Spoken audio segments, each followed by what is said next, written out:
but it is hot and humid. Chris Barr kicking off with Cribbs and Williams, the deep backs on the return. Jarvis Williams.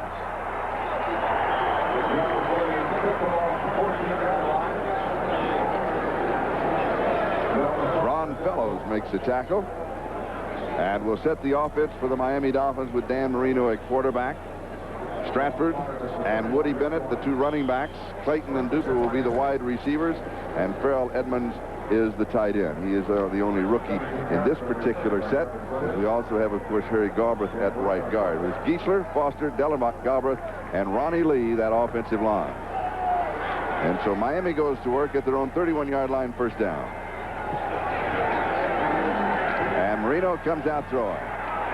Has protection, and the pass is incomplete as he was going to Duper on the near side.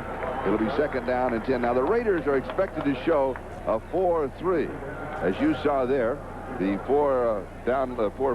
four-man front will be Long, Piquel, Wise, and Greg Townsend.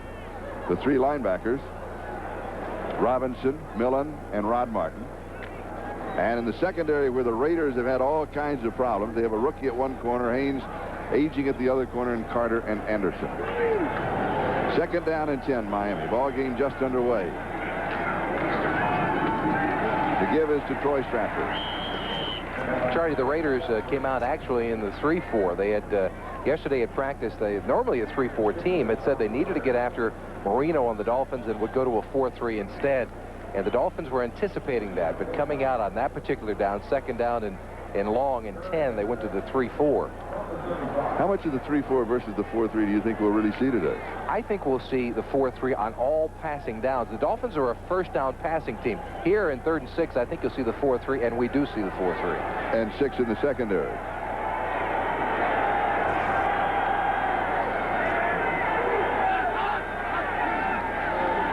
And Jensen is in the block. He drifts out over the middle. The pass is incomplete to Mark Clayton. And Clayton has got a problem with that left hand of his. He injured it a week ago, wore a cast all week long, and he had trouble coming back for the football. It was just to his left. He had trouble grabbing a hold of it. Marino just a little bit off, but the ball was eminently catchable. Mark Clayton still showing problems with that hand. 4th down and 6, and returning will be Tim Brown. Reggie Roby will be kicking. That's not Roby, that's Tim Brown. Roby's at the opposite ear. There he is. Oh, it's a beauty. Tim fields it, takes it on a hop at the 2-yard line. Major mistake to field the ball inside of the 10. 63 yards with a 5-yard return. And Lippert Hobley was down for Miami. Yeah, Tim Brown should have let that one go. Yeah. But you know what happens? You get confidence. We were here on opening day, and Tim Brown takes a kickoff all the way back. He had another return nullified because of a penalty. And when you get confident like that, you think you can take it at 2 and go 98 yards. But after a while, after you get knocked down inside the 10-yard line time and time again, you'll start remembering to let it go into the end zone. What happened to you once on a punt return? And you...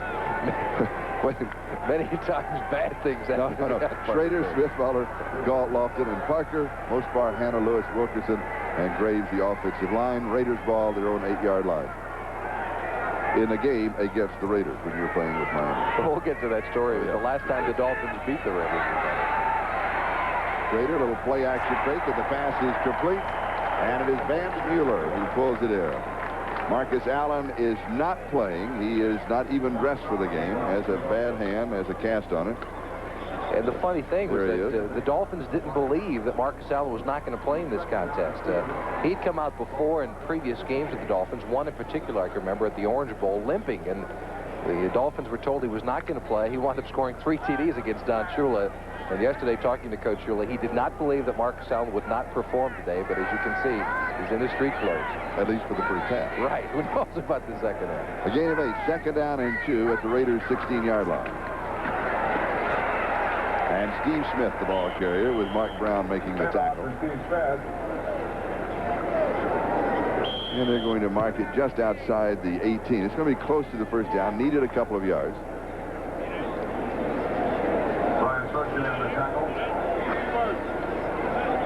And the chains are going to come out. Well, the chains come out You were going to, and Coach Shula said, catch the ball. Well, it was the last time the Dolphins beat the Raiders. It was in the Orange Bowl, 1978. The Dolphins have not beaten the Raiders in 10 years. Toward the end of the football game, and Coach Shula said, all you need to do is catch the football, rookie. Just catch it. As you can see, the Raiders pick up the first down. And I'm so intent on catching the ball because of his wrath. I ran out of bounds, and the punt was about near the Dolphin bench, but I caught it. Didn't matter. About 5 yards out of bounds. Right. I didn't realize I was out. That was the score, 23-6 at the Orange Bowl the last time the Dolphins. But you kept your eye on the ball, right? Oh, I didn't take it off. One eye on Shula, one eye on the ball. I just happened to be standing right next to when I got it that time. Oh, he said, nice job. First down, Raiders.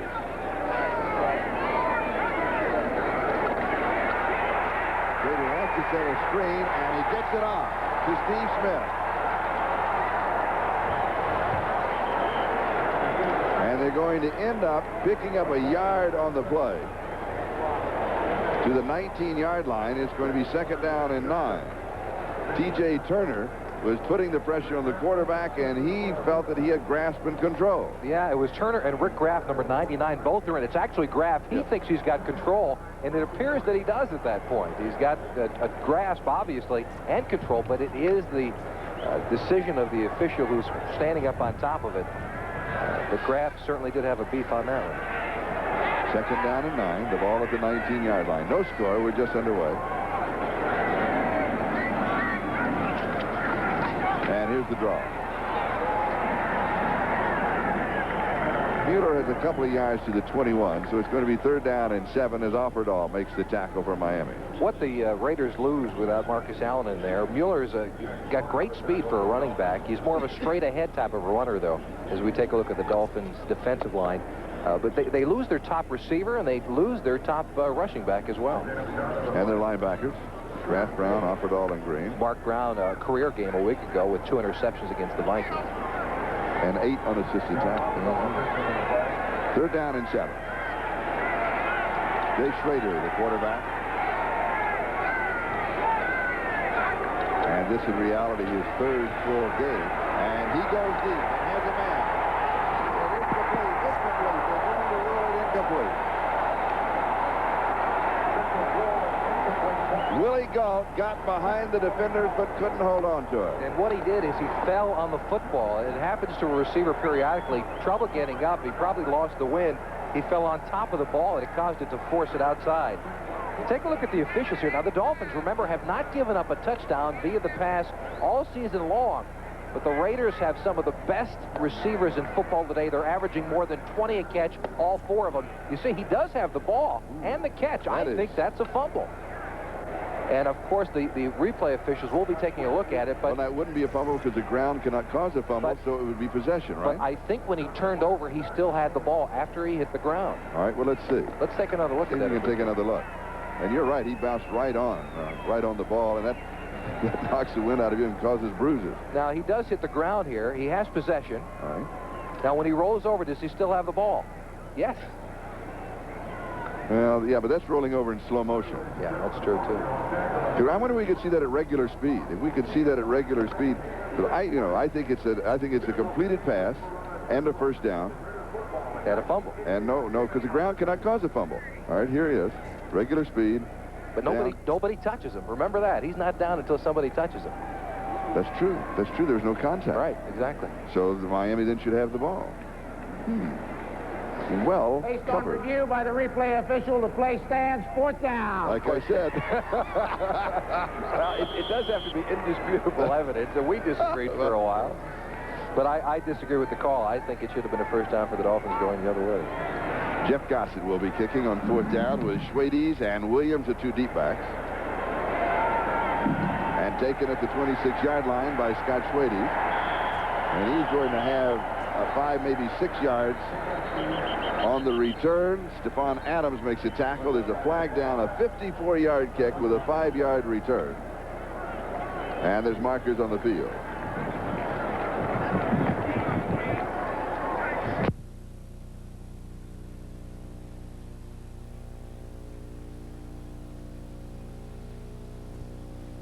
Illegal block. During the run back, number 88 of the receivers, first down at 10. That's on tight end Brian Kitchen. So Miami will have a first down at the 21-yard line. We have no score in the ball game, and just over 10.5 minutes left to go here in the first quarter. And the Dolphins with their second offensive possession.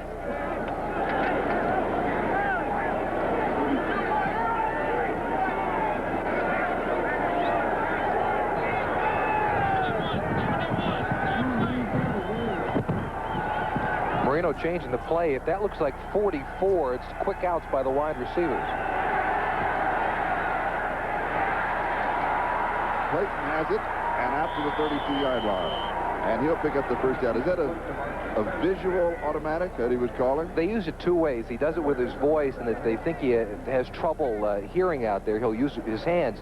Now, it looked like he was holding up 2 4s. 44 is two quick outs by the wide receivers, but what they actually ran was 2 quick slants by the receivers, which is the second most popular audible the Dolphins use. Gain of 12 to the 33-yard line, first down.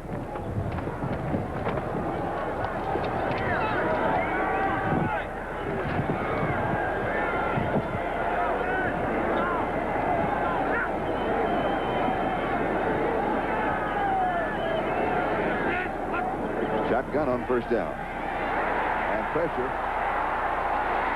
And a flag is down on the play. Woody Bennett pulls it in at the 36, but a marker dropped on the far side out about the 38-yard line. Matt Millen and Jerry Robinson on the stop, and it's going to be a holding call against the defense.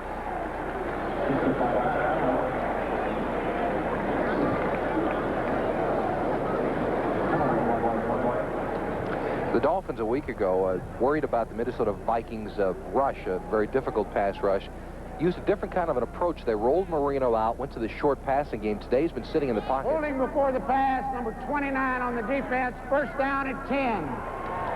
That's holding on Russell Carter, the strong safety.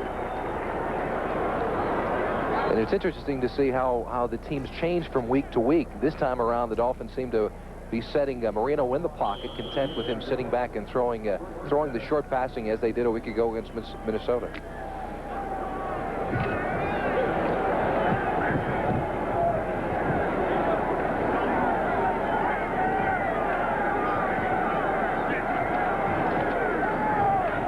Stratford the ball carry, makes a nice cut.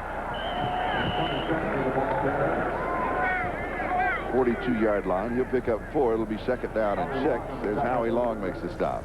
Stratford has made some noise about being unhappy because he doesn't think he's been touching the football enough. He does it in a good-natured way. He thinks the more he touches the ball, the more effective he is. 10-minute ticker. Cincinnati out in front of the Jets in the fourth quarter. Seattle beats Cleveland. That's the final. And the other fourth quarter scores.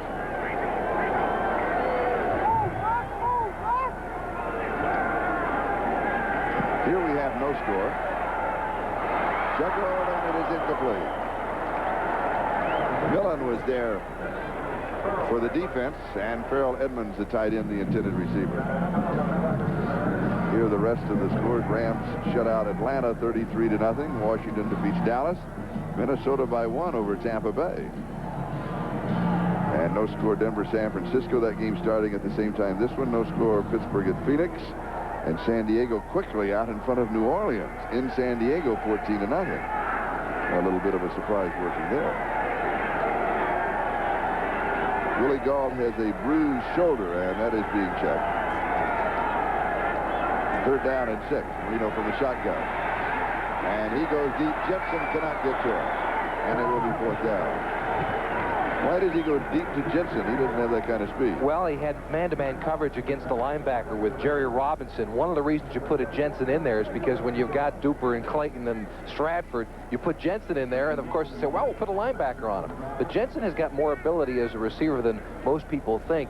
And while he doesn't have the deep speed, he had Robinson beaten that time, and if Marino was on the money, they'd have had a big gainer. Marino thus far has completed only 1 of 5 for 12 yards. Tim Brown set to return the kick of Reggie Roby. Low snap, high drop as always, and another good kick. This one taken at the 10-yard line. Look for a block, picks up 1, And that's about 7 yards on the return after the 17-yard line. A 53-yard kick by Reggie Roby. And down on the coverage was the tight end, Farrell Edmonds. 8:22 time remaining first quarter. We have no score between the Raiders and the Dolphins. And Los Angeles will move on offense for the second time in the ballgame. Again, in case you just joined us, it is very warm in Los Angeles. In Santa Ana, that is where the humidity is low, the wind's blowing from the desert to the sea, and the temperature 104 degrees. Is that right? From the yes. Otherwise, it blows from the ocean in, and it's cool. Man, you learn something new every time I do a football game. You thought it was a racetrack. You didn't know that? No. Oh, good. I've got a couple others I'll save for this. First down. Schrader to throw, has protection. Now he goes right. He throws back, and it is incomplete. Andy Parker, tight end, the intended receiver. Brian Sauché was there for Miami. And how many times do you see a nose tackle back there blocking a pass? He was downfield about 5-6 yards and knocked it away. This Dolphin defense, defense has not been synonymous with the word Miami for several years, but Mark, you always had to go back to the no-name defense. Well, that's true, but also the Killer Bees, I think, in the early 80s, they were awfully strong. But they've improved greatly. Mark Brown was inserted. He's the lone person who did not start the opening day, and he's made a vast improvement in this team. Second down and 10. And here's Vance Mueller.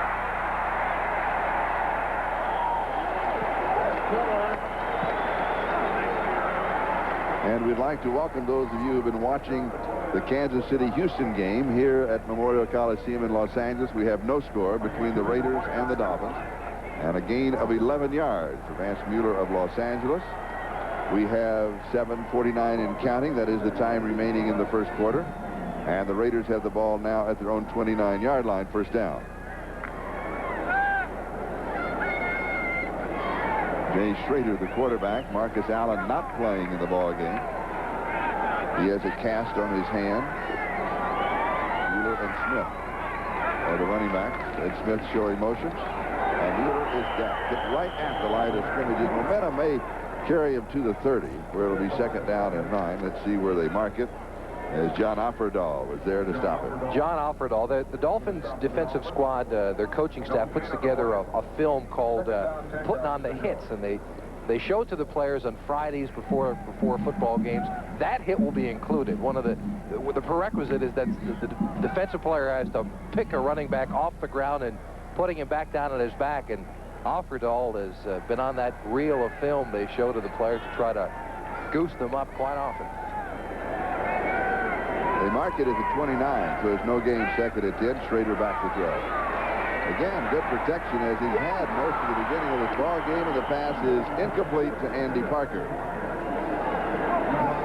We'd like to welcome those of you now who have been watching the New York Jets-Cincinnati game. Cincinnati defeating the Jets 36-19, so the Bengals remain undefeated.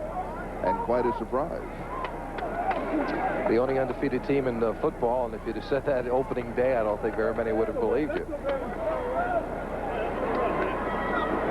Third down and 10. I don't think anybody would have believed you. Except for Cincinnati Bengal fans, I guess. And I'm not sure the vote there would have been more than 6-5. Schrader from the shotgun.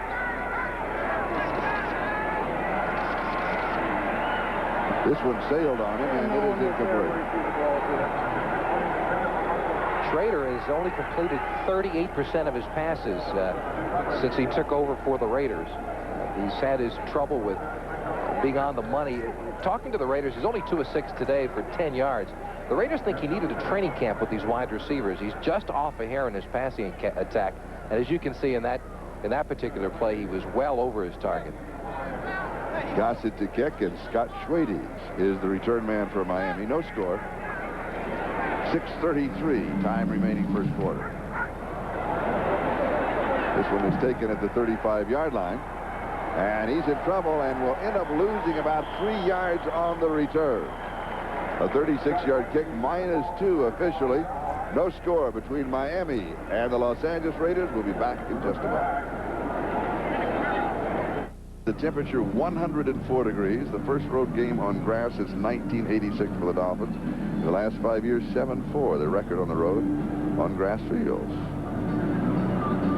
But the record on the West Coast against the Raiders in Oakland and in Los Angeles is 0 as far as the win column is concerned. Don Shula, the head coach of Miami, 0-9. Do not want to get on a plane going to the West Coast during that kind of a speed. No score.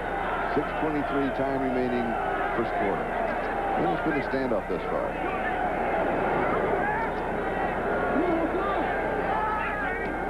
Reno taking a lot of time. And finding answer Troy Stratford. The Raiders continue with that 3-man front. We had thought they would go to the 4-man, but they're still in the 3-man. It's not what the Dolphins expected today. 8-1, second down and 9. Gail Gardner, by the way, the only one to pick the Bengals in the NFL that we know about. Way to go. Let's go to Gail in New York. All right, thank you, Charlie. In Cleveland, the Browns have lost yet another quarterback, Mike Pagel, out with a separated shoulder. They also lost the game to the Seahawks. Kurt Warner going in for the score here at 97 yards rushing. Seahawks alone in first place in the AFC West. 16-10 the final for Seattle. Let's go back to Charlie and Jimmy in L.A. Thank you, Gail. And right after this play, we'll have the reason that she picked the Bengals. Because Jimmy knows the story. Davenport is in the lineup offensively. The pass is incomplete as Mark Clayton is under his own. Mike Haynes had the coverage defensively. It'll be third down and 9. The reason that Gail, I think, one of the reasons that she picked the Bengals, that Boomer Esiason was her intern at ESPN, and she had a feel for the Bengals, knowing Boomer, and she felt they were going to play well this year. They certainly have this far. They really have played well. That's a good field to have. The only undefeated team in the NFL.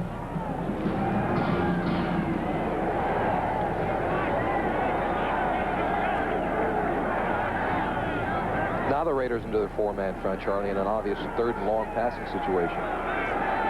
Reno off to a very shaky start. Now we have flags, and I'm surprised that we don't go ahead and have the whistles. This one is going to be intercepted but out of bounds, and so it will go as incomplete pass because you had encroachment by the defense moving across the neutral zone and making contact, or it looked as if they made contact, and meanwhile at the same time you had the offensive line moving before the snap, and that's an automatic call. Usually when that offensive line moves, even if the defense has moved, they will go ahead and stop the play before it gets off. They will be offsetting penalties, and we'll do it again. That's my guess. Here's one of them. Bad guess so far. So far. What may have happened is the contact may have occurred first, and then the movement occurred later on this side of the line of scrimmage. Offside.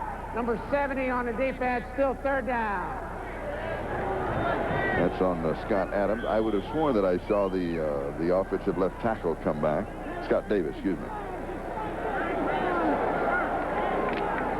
Scott Davis. Did you not see that either? Or no, I just see it by myself. I saw movement by the left side of the Dolphins, but it seemed that there might have been contact on the other side of the ball. Then they should have stopped the play as soon as contact was made before the snap. Inside handoff to Jensen. And he's going to pick up the first down. It was third down and 4. And his momentum is going to carry him close to the 44-yard line, and that's going to be enough for the first down before Jerry Robinson makes the tackle. Jensen, the man of all trades, plays quarterback if you need him to, tight end, and they put him in the backfield as a blocking back. However, in 3rd and 4, I don't think anyone suspected that Jensen would be giving the quick handoff up the middle. Tough guy. Is he playing more this year than in the past? Yeah, he is playing more than he has in the past. Why is that? I don't know. I mean, he played the last week. He caught a touchdown pass as a wide receiver. Jensen is the kind of guy you like to have around because he doesn't say a lot. He goes out, he works hard, very intelligent, can play all the positions. But he's been playing much more this season. First down, Miami. Lorenzo Hampton and Woody Bennett are now the 2 setbacks.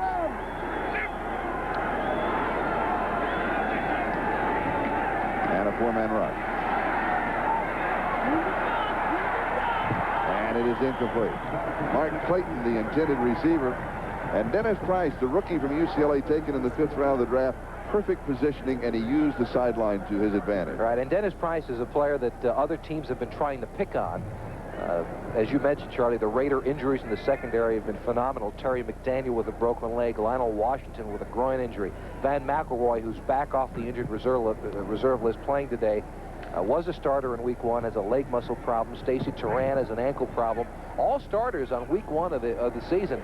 And so Dennis Price, who's new, young out there on the corner, the Dolphins are trying to go after him, but he's playing well thus far. 2nd down and 10. Troy Stratford. A gain of 4. It's going to be 3rd down and 6. A report on Willie Galt. They're now going to go into the locker room and X-ray. See if he was shaken, if he was injured. Here's the 10-minute ticker. Cincinnati over the Jets. Seattle winning. Houston by 1 over Kansas City. Green Bay big over New England. And the others as you see. They spotted at the 47-yard line. So it's going to be 3rd down and 7 from the shotgun against the 4-man rush. And Marino's pass is incomplete. The intended receiver, Troy Stratford, fell down. He had Stratford in a man-to-man situation. Stratford was wide open. He slipped breaking to the ball. And so the Dolphins and Marino, he's been off target on some occasions, but they can't seem to buy a break today. Marino just 1 of 8 for 12 yards in the first quarter. And Tim Brown is the return man. And Reggie Roby will continue his punting exhibition. 3:36 time remaining first quarter. Look at that, 56-yard average. And this is his 3rd kick of the ball game. He has a little bit of a breeze, but not that much. Brown will take this one at the 15. He's to the 20. And he's going to be dropped at about the 18-yard line. They may give him his momentum to the 20-yard line. We've got a timeout, and we have no score here in Los Angeles. Back in a moment. Flow back from Seoul. Back from Seoul, that's right. I think our bodies have returned from Korea. But our minds I don't think have made it quite yet. Were you up in the middle of the night last night? I'm up in the middle of the night every night since we've come back from Seoul. I wake up at 2 a.m. wide awake. 14-hour time difference from the East Coast, where I live, 17 hours here on the West Coast. Very confusing. It really is. Mervin Fernandez has replaced Willie Galt as the wide receiver for the Raiders, the other one being James Lofton, as Galt is now being X-rayed. Howie Long has a calf problem. He's being checked over. And the handoff inside is to Steve Smith. He's going to pick up a couple of yards to the 22. The Raiders have problems with the running backs today. They only have 3 healthy running backs on the roster, with Marcus Allen being out. Of course, Steve Smith, Steve Strahan, and Vance Miller, the only 3 running backs. So you'll see a lot of 1 running back formations back there. When will you see Bo Jackson? Well, you will see probably Bo Jackson next week. He is resting this week in Alabama after finishing his year with the Kansas City Royals. And he'll be back here in training camp with the Raiders next week. It is not clear whether he'll play next week or not, however. Raiders at Kansas City. Do you think he would play in that game? Well, you know, going back to Kansas City, he got a rude reaction a year ago. I don't know if he want to start the season that way. Rader with pressure throws. It is caught at the 43-yard line. James Lofton, his first reception in 2+ ball games. And a gain of 19 yards. Lofton wide open. He finds the middle of the zone. The Dolphins are back in a zone formation. Mark Brown, number 51 on the blitz. Nearly gets to Schrader, but a nice throw on the part of Schrader. He had to thread it around a couple of defensive backs over the linebacker Offerdahl. And James Lofton, who has made the Pro Bowl 7 out of 10 years, having a rush season thus far with just his 8th catch of the year. First down, Raiders, their own 43-yard line. No score. His 579th catch tied him for 9th all-time. See, I pulled those things? You didn't know that, did you? See that information that it's amazing how you just pull it out of the air. That, right. At that end is Santa Ana win? That's right. Just a pocket full of information today. A pocket full? The Raiders have scored only 7 points in the first quarter this season. 1 touchdown is all at the end. 2nd down and 12.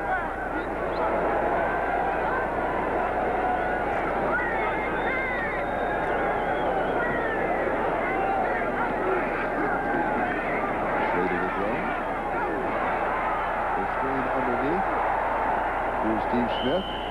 complete to Steve Smith. And we'll mark it the 48-yard line. Gain of 7, and it's going to be 3rd down and still 5 to go for the first down. Coming into this game, Steve Smith, as you can see, at 11 catches, he only carried the ball 12 times. Now, usually in the old Raider offense, the fullback was a blocker. I mean, that's all he did. He carried the ball sometimes. But here in Mike Shanahan's offense, the fullback, as he was in Denver, that's where Shanahan came from, is a receiver. And so Steve Smith has got to fill the bill of catching the football out of the backfield for the new Raider look. Lofton, Fernandez, and Tim Brown, now 3 of the wideouts. And the inside handoff to Brown, and picked up. Good defensive play by Rick Graham. Made the penetration and just caught Brown to drop it. Rick Graham played his best game as a Dolphin, perhaps, certainly this year, a week ago against Minnesota. And anytime you can catch Tim Smith from behind like that, sure, he was just getting wound up, but he is awfully quick. A big play by Rick Graham. And the gun sounds. That is the end of the first quarter. No score between Miami and the Raiders in Los Angeles.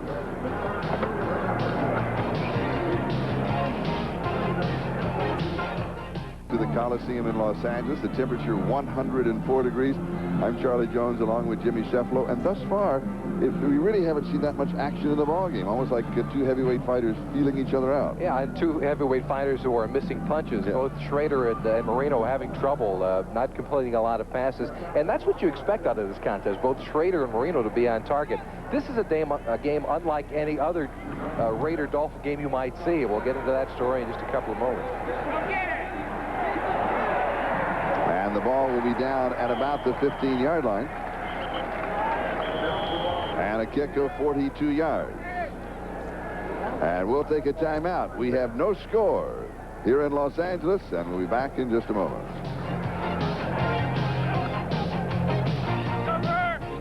To Cars and Trucks for 1989. By United Airlines, rededicated to giving you the service you deserve. Come fly the friendly skies. And by Diet Coke. Enjoy Diet Coke. You're going to drink it just for the taste of it. Miami with the ball, first down at their own 16-yard line.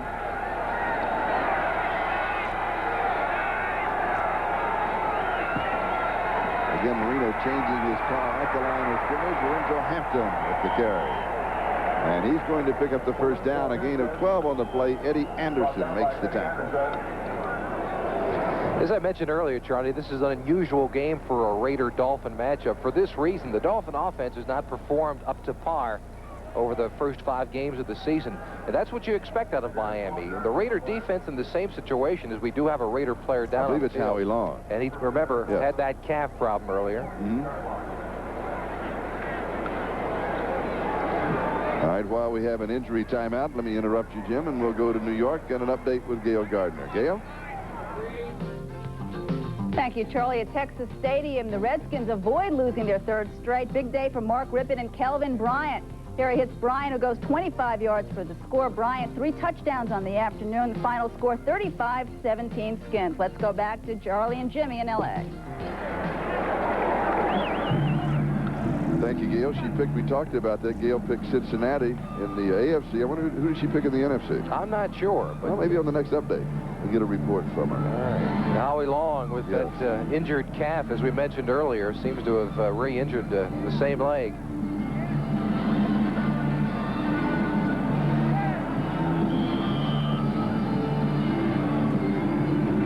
And Howie Long has suffered through a tough year because he's been triple-teamed, double-teamed as usual, but the rest of the defensive line of the Raiders has not played up to par. Bill Pickel, Mike Weiss having 4 seasons, and that has left Howie Long all by himself. No wonder he's been injured. He's been fighting it all year long. Pass is complete to Mark Clayton.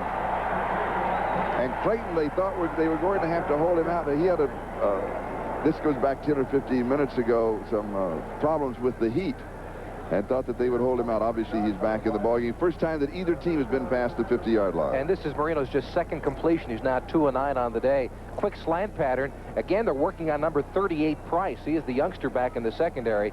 And for the first time today, he makes the mistake, and he does it against Clayton. The Dolphin offense is predicated on the short passing game, allowing Clayton and Duper to break the first tackle and turn it into a big play. And a gain of 23 yards. Juggled. And he holds on to it. Mark Clayton.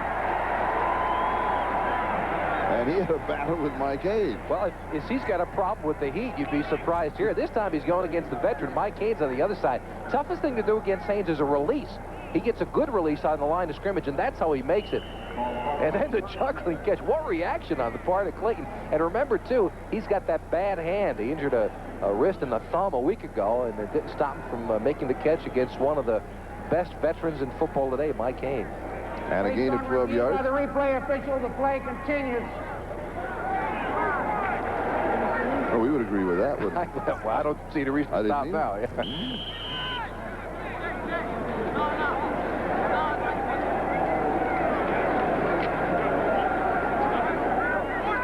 The ball now at the Raiders' 37-yard line. And for the first time in the ball game, the Dolphins have got a drive moving. And here's Stratford. 32-yard line. We'll call it 5, and it'll be second down and 5. 12 minutes, 43 seconds and counting. Time remaining in the first half, and we have no score here between the Los Angeles Raiders and the Miami Dolphins. Troy Stratford reminds me a little bit of Joe Cribbs, who just now happens to be on that Dolphin lineup. But you remember when Cribbs first broke up into the league, Charlie? As we take another look at it. Woody Bennett, take a look at the number 34 in front, the lead block. He makes the block, but on the ground, the defender, whose number I could not pick up, still has enough gumption to trip Stratford up. But you remember when Cribbs broke into the league, he had that same kind of look that Stratford has now, very shifty. Winslow Hampton, the ball carrier. And we'll check the 10-minute ticker. Games in progress. Denver and San Francisco tied 3-3. Pittsburgh Phoenix tied. San Diego continues to lead New Orleans 14-3.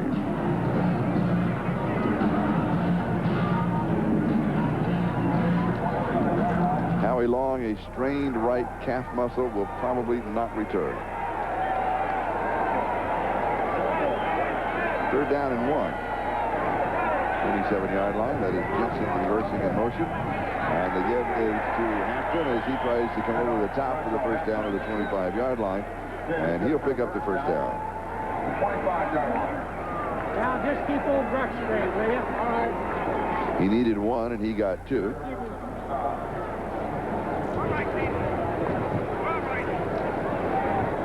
And this will change the way the Raiders play defense today. They were going to go to that 4-man front to try to get a little bit more pressure on the Dolphins, but with Howie Long out, that reduces the number defensively. The Raiders came into this game with just 43 healthy players on the field because of Marcus Allen's injury. And now down to 42. Now down to 42. And Willie Goff down to 41. He returned momentarily, and then they took him out of bounds to the locker room to check him as Mark Clayton goes out of bounds at the 16-yard line. He has 9. It's going to be second down and 1. And so now Marino is just starting to pick that defense apart, this time going after the rookie Dennis Price.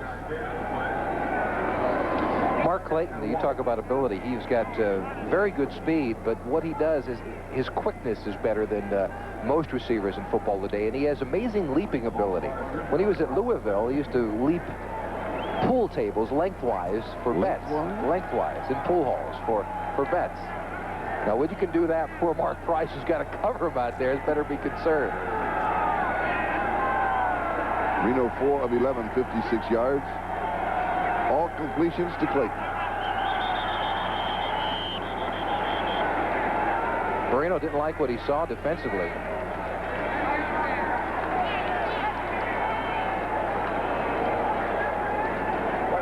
And we've got a timeout with 10:40. That is the time remaining.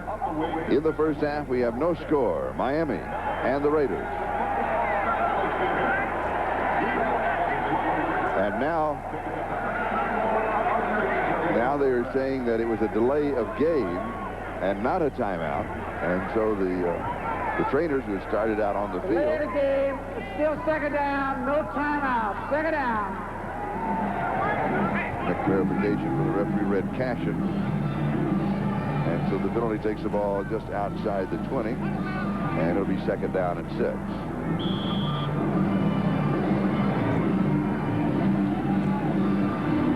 an area you cannot afford penalties. No, when you get down there, Marino must have noticed that the 30-second clock was getting close. He tried to call the timeout. I'm sorry, absolutely right, the 45-second clock, but not quick enough.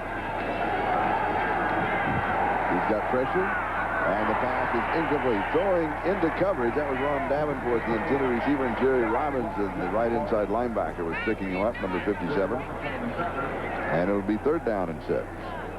So you have one opportunity here to pick up the first down, then you go for the field goal attempt. The Raiders will set 6 in the secondary, anticipating Marino's throw.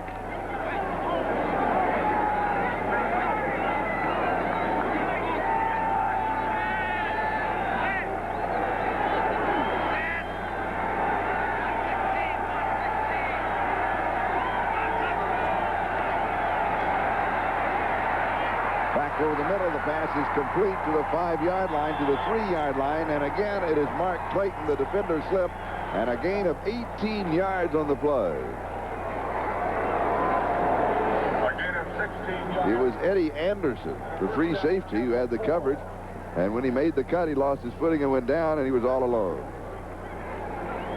Well, Clayton, they put him in motion. Again, I mentioned the great lateral movement that he has. That's why they put him in the slot. See, he tries to get hidden in between the defenders, and he does the job. The defensive back, Eddie Anderson, gets caught up trying to fight through the traffic, slips on the turf. And it was Dennis Price that had the coverage that slipped, though. So the 4-yard line where it's first down and goal to go. And Miami now with an opportunity to move out in front. Hampton a yard to the 3 where it's 2nd down and goal to go. You surprised they were not throwing on first down? No, I'm not. Inside the 5-yard line. Although the Dolphins this year have shown more tendencies to throw the ball down there inside the 5. I'm not surprised. Knowing the old conservative nature of the Dolphins inside the 5-yard line, that's what I expected.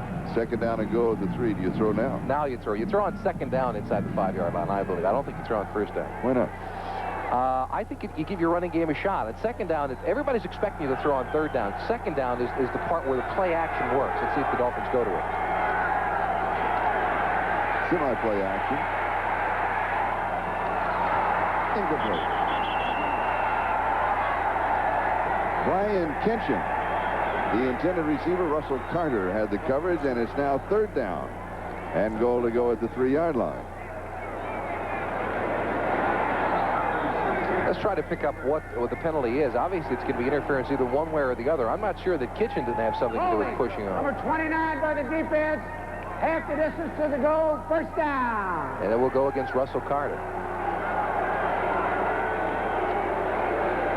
And so a major break. The ball, we'll call it just inside the 2-yard line, actually about 1.5 yards away. First down and goal to go.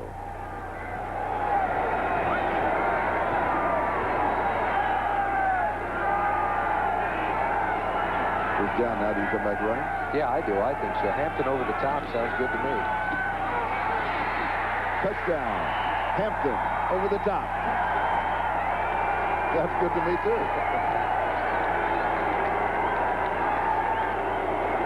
Well, when you've got a linebacker like Matt Millen on one side, take a look at him, number 55 for the Raiders, and then on the other side, you've got a great leaper like Lorenzo Hampton. There's going to be some kind of an explosion up top, but Millen misses, does not get off the ground, and it is Hampton who makes it over the top and into the end zone for the first touchdown of the football game. 84 yards on the drive.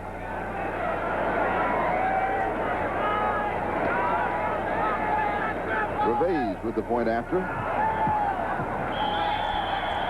high snap, but it is good. And Miami moves out in front of the Raiders by a score of 7-0 with 8:55 left to go in the 2nd quarter. Juan Gervais to kick off, and this kickoff is sponsored by Budweiser, the king of beers. And the kickoff sails past Tim Brown through the end zone for the automatic touchback. Will bring the ball out to the 20-yard line, where the Miami Dolphins will have possession, first down. 8:51, that is the time remaining in the first half. And Miami is in front of Los Angeles by a score of 7-0 as Jay Schrader comes out at quarterback with Vance Mueller and Steve Smith, the two running backs. Jay Schrader, number 13. Dan Marino of the Dolphins, number 13. How long has it been since a pair of 13s were the two starting quarterbacks? I don't know, Charlie. How long? We tried to check and find out, and we couldn't. This may be the first time in history. We've got a timeout. We'll be back to the Coliseum in just a moment. Leading the Raiders 7-0. Willie Gault is all right, and he is back in the ball game for Los Angeles. Raiders first down from their own 20-yard line. And Schrader gives to the second back, Vance Mueller, and coming up with the football and pointing for the block is number 29, Lippert Hobley. 18 yards and the score. And suddenly Miami owns this football game. 19 yards officially. Let's try to find out who made that hit on Mueller coming out of the backfield, Charlie. As you mentioned, it's Hobley who goes in, but it is another Dolphin who makes the hit. We believe it's Hugh Green. Let's see. It is Hugh Green, number 55 coming up. No one came out to block him. You see number 35, that's Smith. He's supposed to make the block on Green, and he doesn't. The big hit by Green and Hobley into the end zone for a defensive score from the Dolphins. That is something that has not happened in Miami in quite a while.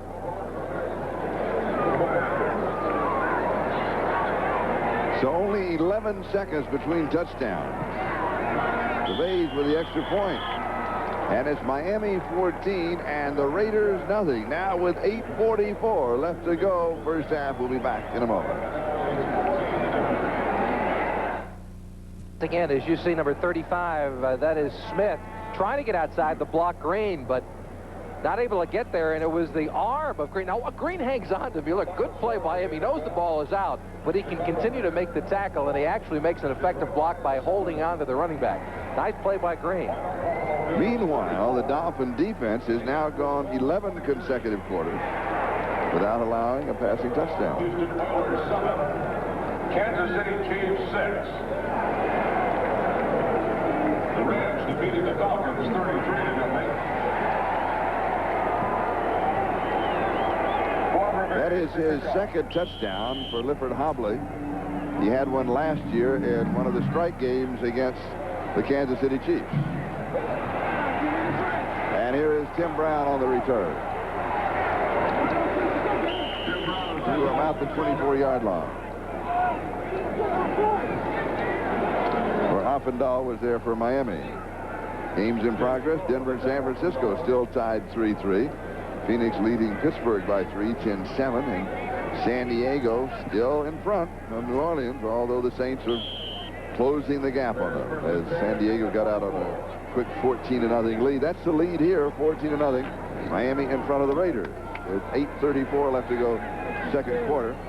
And Los Angeles has the ball this time at their own 19-yard line. Just a moment ago, they had it at their 20. A fumble on the first play from scrimmage of that drive. Raiders pass is complete or is it dropped? No, it's going to be incomplete. James Lofton trying to slide underneath it. And it'll be second down and 10. Come on, all right.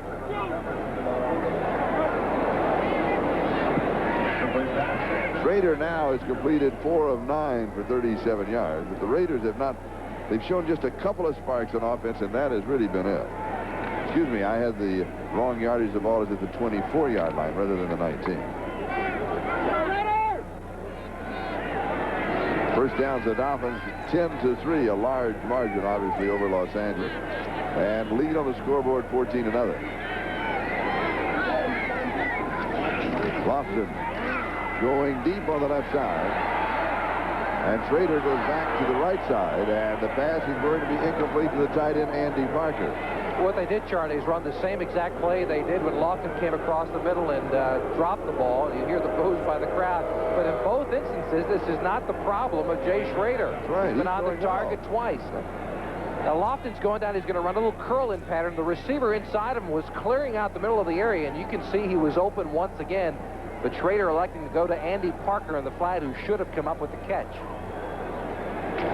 Parker playing for an injured Christensen, the all-pro tight end for the Raiders, is injured a knee a week ago and is on the inactive list today. Come on now, come Raiders on now with 4 wide receivers, third down.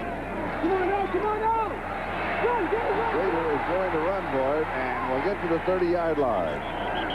And we've got a flag down. He needed 10. He picked up 6, so he'll be shy of the first down. We'll go back to the marker. So Shea makes the tackle.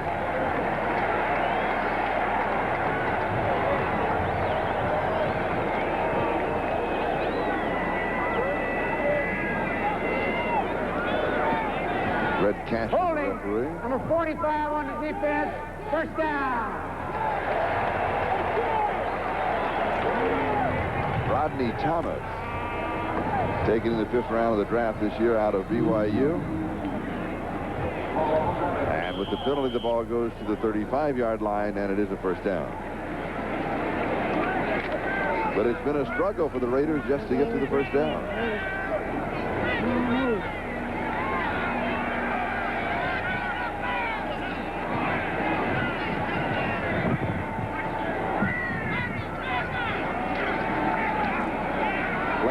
Fake to Mueller. And it was intercepted at the 32-yard line. Jarvis Williams has the interception, and he laterals off, but I believe they're going to blow it down.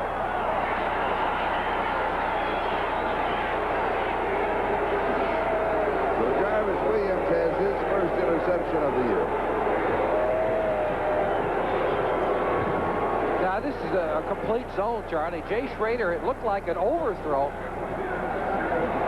Yeah, he was trying to go to the receiver cutting underneath.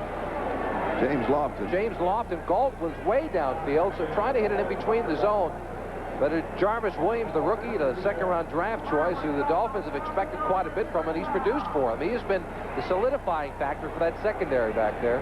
The big change from a year ago when the Dolphins secondary had its problems. And we've got a timeout with 7:37. Time remaining first half. Miami has a lead, 14-0. Miami Cephalo, Miami 14, the Raiders nothing. And Los Angeles continues to struggle. Ron Fellows has replaced Dennis Price at defensive cornerback for the Raiders. Jay Schrader had his share of bad luck. When he's on target, his receivers have not hung on to the football. We saw evidence of that with Andy Parker dropping one, James Lofton dropping another, and now he makes the poor choice of throwing it into the middle of his own, and Jarvis Williams with a big interception for the Dolphins. So Miami now with excellent field position starting this series at the Raiders' 45-yard line. And a chance to blow the game wide open. They lead 14-0. You go deep immediately? No, you give to Davenport. 31-yard line. 14 yards and a first down. And Anderson finally brings it down at the 31.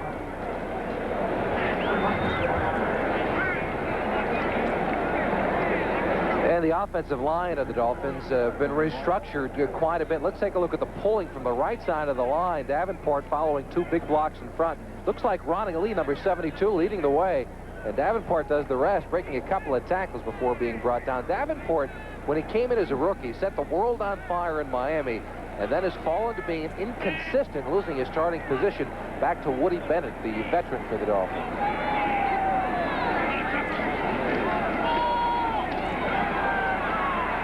Lorenzo Hampton gets the call. And of course, if you're effective on the ground, you stay on the ground. Scott Davis with the tackle. Oh, and you get a 14-point lead, Charlie, and you're predominantly a passing team. You like to go back to your running game. Take some time off the clock. And that is a surprise. Scored the 4th. The Miami Dolphins with Dan Marino back there, only scoring 72 points on the year. That was my point before. The Raiders have given up more points than any other team in football this season. Now, when was the last time you would expect a Dolphin and a Raider team to go up against each other like that, with the Dolphins performing poorly offensively and the Raiders performing poorly defensively? And it's 2nd down and 7. Now Marino to throw. Did he have to get rid of it too soon? Now, that's a busted pattern, Charlie. I'm not sure if Edmonds was supposed to get downfield. He seemed to be having trouble getting off the line of scrimmage, which is the toughest thing that a rookie tight end has to learn, to get off the line of scrimmage, get away from a linebacker whose only job is to hold you up. Robinson and Fellows with the coverage. Marino now 5 of 14 for 73 yards. The numbers are not impressive. It's 3rd down and 7 at the 28. The impressive numbers, Miami 14 and Los Angeles nothing. And we now have 6 minutes left to go in the first half. Lorenzo Hampton scoring 1 touchdown. Clifford Hobley scoring the other one on a fumble recovery.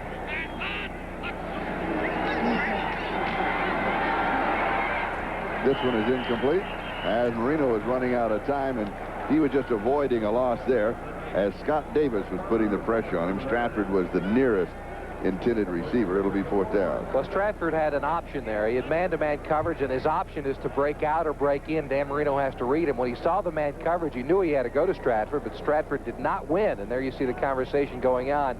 Marino probably saying to Stratford, you got man-to-man, you got to win for me. Jaworski to hold. See, he's at looking the at 35. I'm sorry, Charlie. He's Good. looking for him right now. He knows where he has to go, but he has to get rid of it as Davis comes in late and wraps Marino up. 45-yard field goal attempt. And it is good. From 45 yards away. So Miami now moves out in front of the Raiders by a score of 17-0 with 5:50 left to go in the first half.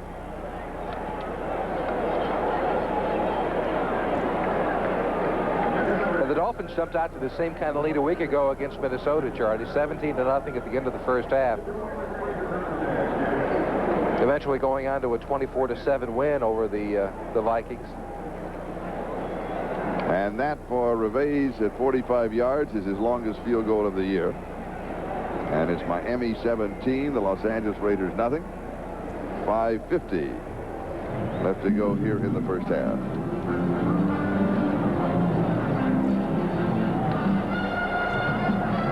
And the report on Howie Long's injury, he is out for the rest of the game. He's going into the locker room and will not come back to the field of battle.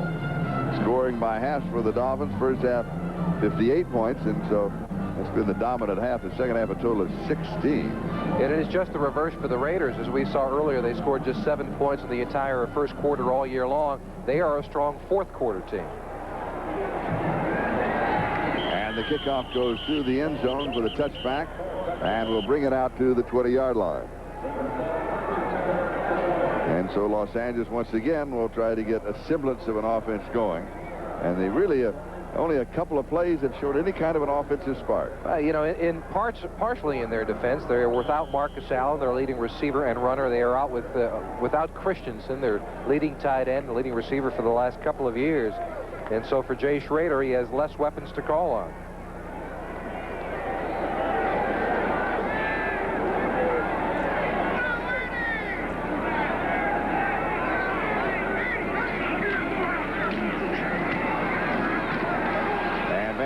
Gets the call, and he'll get a yard to the 21, and it'll be 2nd down and 9 where Hugh Green was there.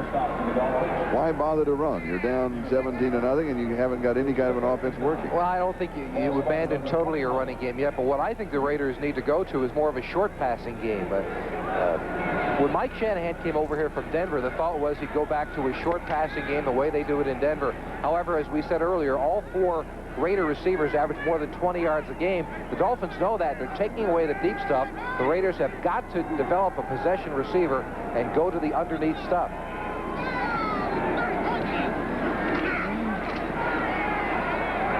Schrader with good protection.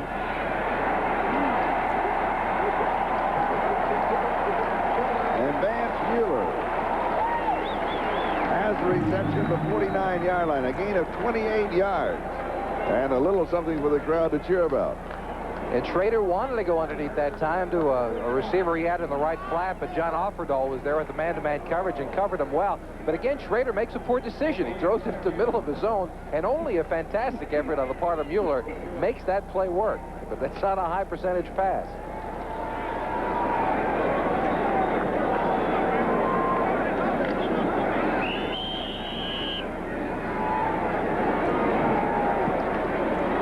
believe they're reviewing that, Charlie, to make sure of the catch.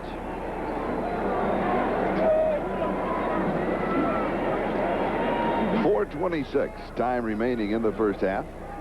And the instant replay officials going back to that last reception. Based on review by the replay official, the play stands as ruled. First down.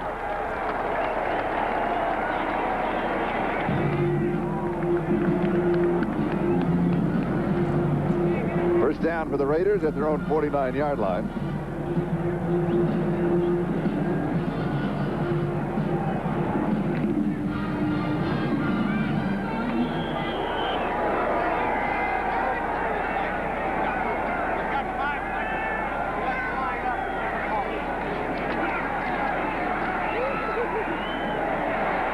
This one is complete to Steve Strahan. And Hugh Green is there to bring him down immediately.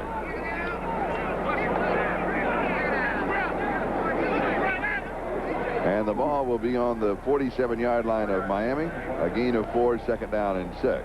Raiders 6 of 13 for 69 yards. No touchdowns, 1 interception. And his numbers should be better today. He has made some poor decisions, granted, but he has also had some balls dropped on the part of the Raider receivers.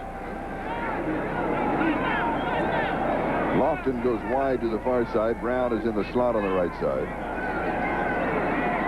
Smith's the remaining back.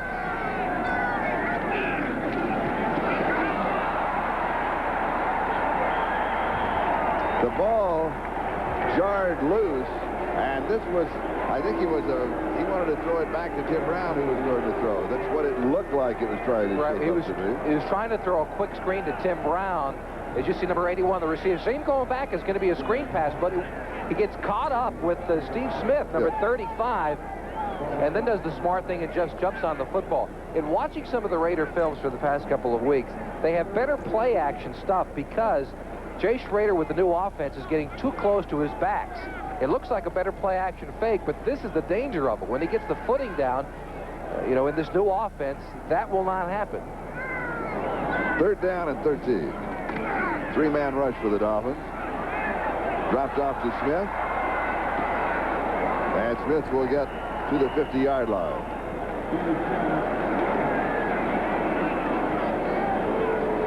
Right now, let's go to New York and Gail Gardner. Gail? 49ers looking for their first home win ever against the Broncos. Joe Montana, the quarterback draw. He goes in from 6 yards out. The Niners lead the Broncos 10-3. Let's go back to Charlie and Jimmy in L.A. Thank you, Gail. She still didn't give her NFC pick. No, NFC pick.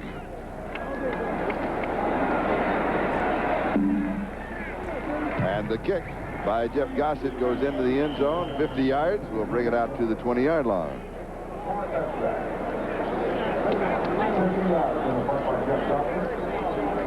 Cincinnati defeating the New York Jets. They are now 6-0. New England lost today. Houston and Pittsburgh. The Raiders at Kansas City. And San Diego at Miami. The 4 o'clock game Eastern time. And, of course, all of those leading to the World Series coverage on Sunday evening. What a year, huh? Super Bowl, World Series, and the Olympics here on NBC.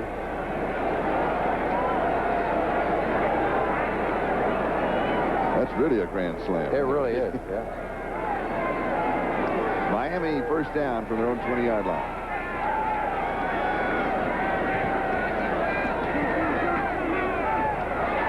Stratford, the ball carrier.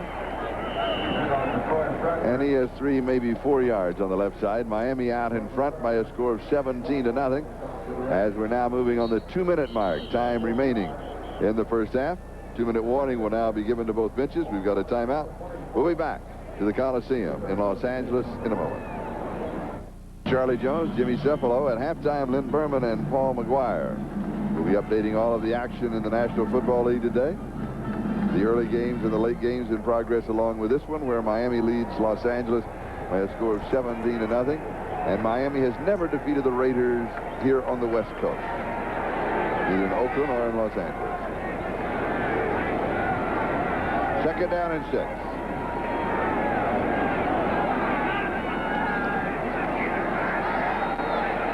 Marino deep over the middle, and the pass is incomplete. Terrell Edmonds, the tight end, the intended receiver. Russell Carter had the coverage. It'll be 3rd and 6 back at the 24. And a little surprising, do you think, Charlie, that the Dolphins, under 2 minutes, up with a 17-0 lead, that they'd be throwing the ball like that? I thought they'd be running out the clock.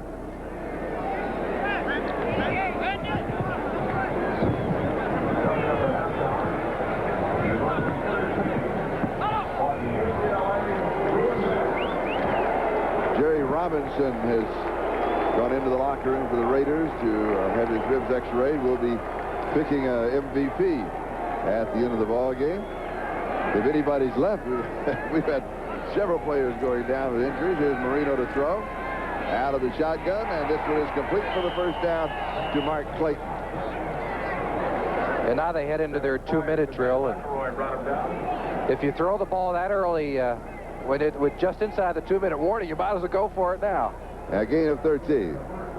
37-yard line.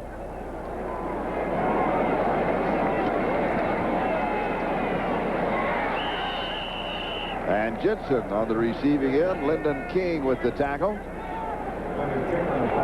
45-yard line. Gain of 8. 2nd and 2. That's 3 in a row. First down, Jensen. I'd keep this going if I was Miami. No, now the Dolphins will take a timeout to regroup. Well, that's the same play the Dolphins keep running over and over again. It's an option that Jensen has, either to break in or to break out. And as long as they're going to give him that much room, you might as well allow Jensen to continue to go. We'll be back to the Coliseum in just a moment. Another reminder to our viewers that we'll be selecting the Budweiser Most Valuable Player for today's game at the conclusion of the game. Who do you like so far? As the MVP? Yeah. Just, Mark Clayton. Mark Clayton has played a good game, and so has John Offerdahl. I think he's made some big plays. I think I'd pick Clayton right now. Yeah, I do too. The Dolphins, what they're doing here in the huddle is calling 2 plays. They'll come up, run the first play. If successful, they get right back to the line of scrimmage and run the second. If they're not successful, they'll regroup, go back into the huddle, and start all over again. Now, in a moment ago, they had 2 in a row that were successful. They immediately went to the 3rd. Is that an automatic call then on the 3rd one? He'll just call at the line of scrimmage. All right. Marino just running out of time. He's complaining that there is some defensive holding. That's going to fall on deaf ears, as they say, and it'll be 2nd down and 10. Clock is stopped with 1:03 left to go. Play a short field here. You want another 20 yards? Then go for a long field goal attempt. Well, with the Reves on the bench, who just kicked a 45-yarder, his longest of the season, he's got more than enough leg for it. And with the Raiders giving him that continual short passing game, there's no sense in trying to force it downfield with a 17-0 lead. I expect them to continue to go short here. 6 in the secondary.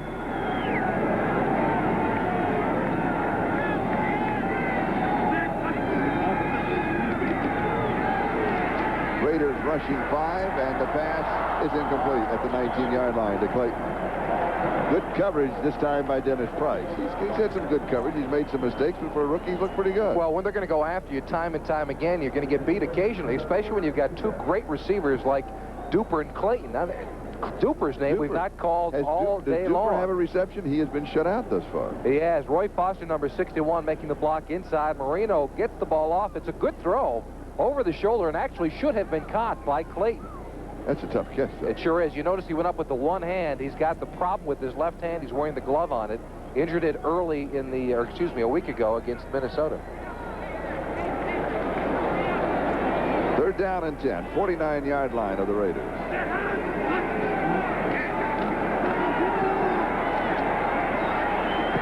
it is intercepted at the 25-yard line. Dennis Price has the interception.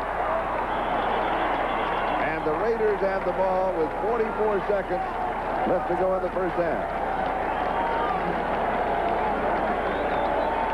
That is his 2nd interception of the season and the 7th for Los Angeles on the year. Well, on the play before, Dennis Price got stuck in a man-to-man coverage against Clayton and was actually beaten on the play despite the fact that Clayton couldn't come up with it. Here they go back to the zone, and Marino is high with the pass.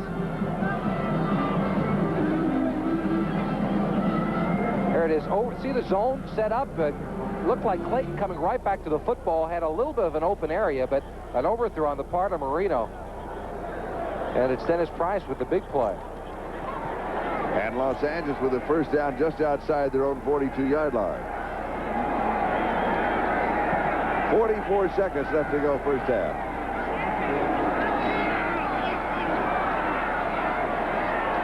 And Schrader's pass is intercepted. Don McNeil, back-to-back interception. Second time that Miami has picked off a Schrader pass in this ballgame. Now this is real track, turned into a track meet. You have to expect Flojo to pop out of the stands and go outside. The gun is up. The gun is up, and it's a fair start. So Miami now has the ball at the Los Angeles 42-yard line. A moment ago, they had 3rd and 10 at the 49. Price with the interception brought it back to the 43. Miami returns the interception. 13th career interception from McNeil, his first on the season. And 34 seconds left in the half.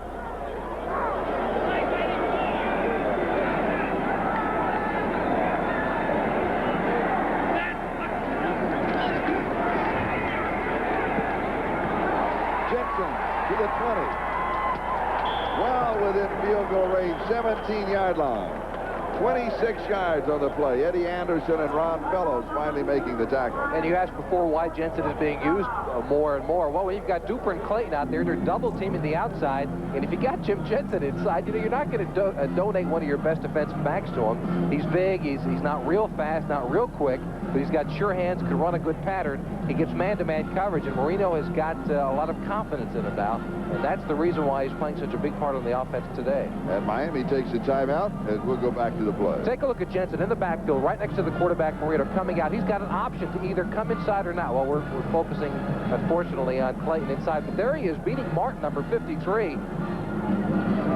That is the man-to-man coverage. Question. As the play was setting up, I had the feeling that Marino was improvising. Was he doing that with Jensen? It's like he was talking to him and say, you know, I think go Jensen inside if something is there, or Jensen saw something? There are two ways the Dolphins do it. They have one play that's called an option. That means that the back has the choice of going in or out. They have another play called a choice, which means the back has the option of hooking up short or going deep. That time Jensen saw that he had the deep pattern beat and went to it. So it's called a choice on the part of the halfback. But I think what happened was that Jensen lined up on the wrong side. Marino looked over and said, "Get over! What are you doing over there? that's my blind side." It was too late.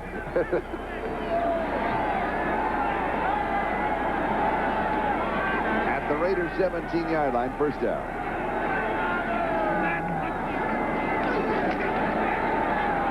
End zone, incomplete. Fred Banks, the intended receiver. And it'll be second down and 10 at the 17. And Fred Banks, coming off injured reserve, has got into the 4-wide receiver package for the Dolphins. James Pruitt, who had been there earlier in the season, had trouble hanging onto the football. So Fred Banks sneaks in and has performed well for him when he's been healthy. Have the Raiders taken Duper out of the offense?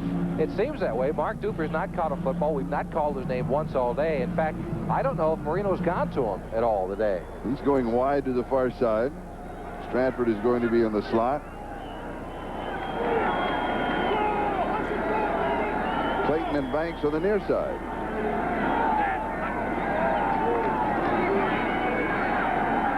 And it is incomplete. Stratford coming back over the middle. It's going to be third down and 10. 17-yard line now, 15 seconds left. And again, Miami has one timeout remaining, and they like to save it in this situation in case they need it. If they want to go with a running play here, they could, and they save that to bring in the field goal team. I think what you do in this situation, just 15 seconds left, you do have the one timeout. You got to go into the end zone with the ball, because there's no sense of throwing a 7 or 8 yard pass. I mean, you get tackled, you kick a field goal. It's well within Revese's range, so that doesn't come into play. You've got one play, you go into the end zone. If Marino has something sure, he should throw it. If not, get rid of it out of bounds, take the field goal, and a 20-point lead at halftime. Why not a running play and let it count down to 3 seconds left, then take your timeout? When you're up 17-0, I think you go into the end zone and try to get the bigger lead. All right. And here is Jensen at the 10, the 5. Does he make it in? Yes. And And he just barely makes it in. 17 yards and a touchdown. And that well isn't dry yet, is it, Charlie? No. The Raiders, you know, somebody should say to the Raiders, hey, you know what? I think they're going to throw it to that number 11, the big gangly kid, you know, coming out of the backfield. There's nobody there, nobody within 15 yards. Stratford, number 23, with a big block to allow Jensen to get into the end zone. But I got to tell you, the Raiders are asleep at the switch. 42 yards on the drive in 4 plays, and Don McNeil set it up with the interception.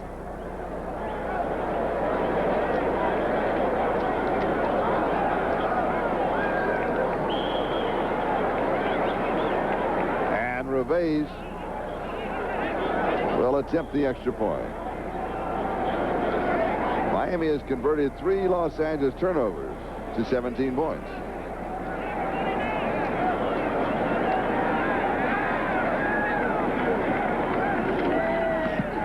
And the extra point is good.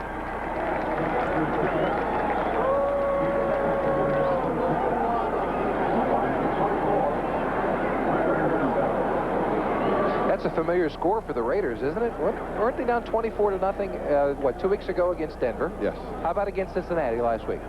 Yes.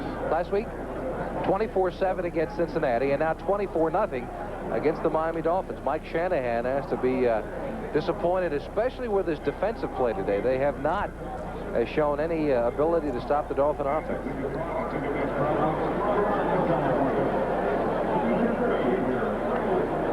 Raiders head coach Mike Shanahan, youngest head coach in the National Football League, with 8 seconds left to go in the first half. Charlie, coming into today, the Raiders have given up an NFL high 145 points. As we take a look at the Dolphins scoring drive, just 26 seconds getting the interception back from Don McNeil. Marino to Jensen on a 17-yard pass. They've given up 145 points coming into today. That is about as anti-Raider football as you can get, and I would be surprised if there aren't any changes made by the Raiders, either in coaching staffs defensively or with personnel. This has to be very frustrating to Al Davis. Reves to kick off with Tim Brown and Stephon Adams, the deep backs on the return. And this one is taken by one of the up backs. That's number 35, who is Steve Smith. And the reason for that, of course, is to cut off any long return and to chew up a little time on the clock, as the Raiders will take over with 3 seconds left in the first half. A scoreless first quarter, then Miami putting 24 points on the board in the second period. Raiders 7 of 15 for 78 yards, 2 interceptions. His numbers should be a bit better, though. Around 11 of 15, because 3 or 4 of them have been dropped. He's been right on the target. But that was early in the first half. The latter part of the first half, he has run into some problems.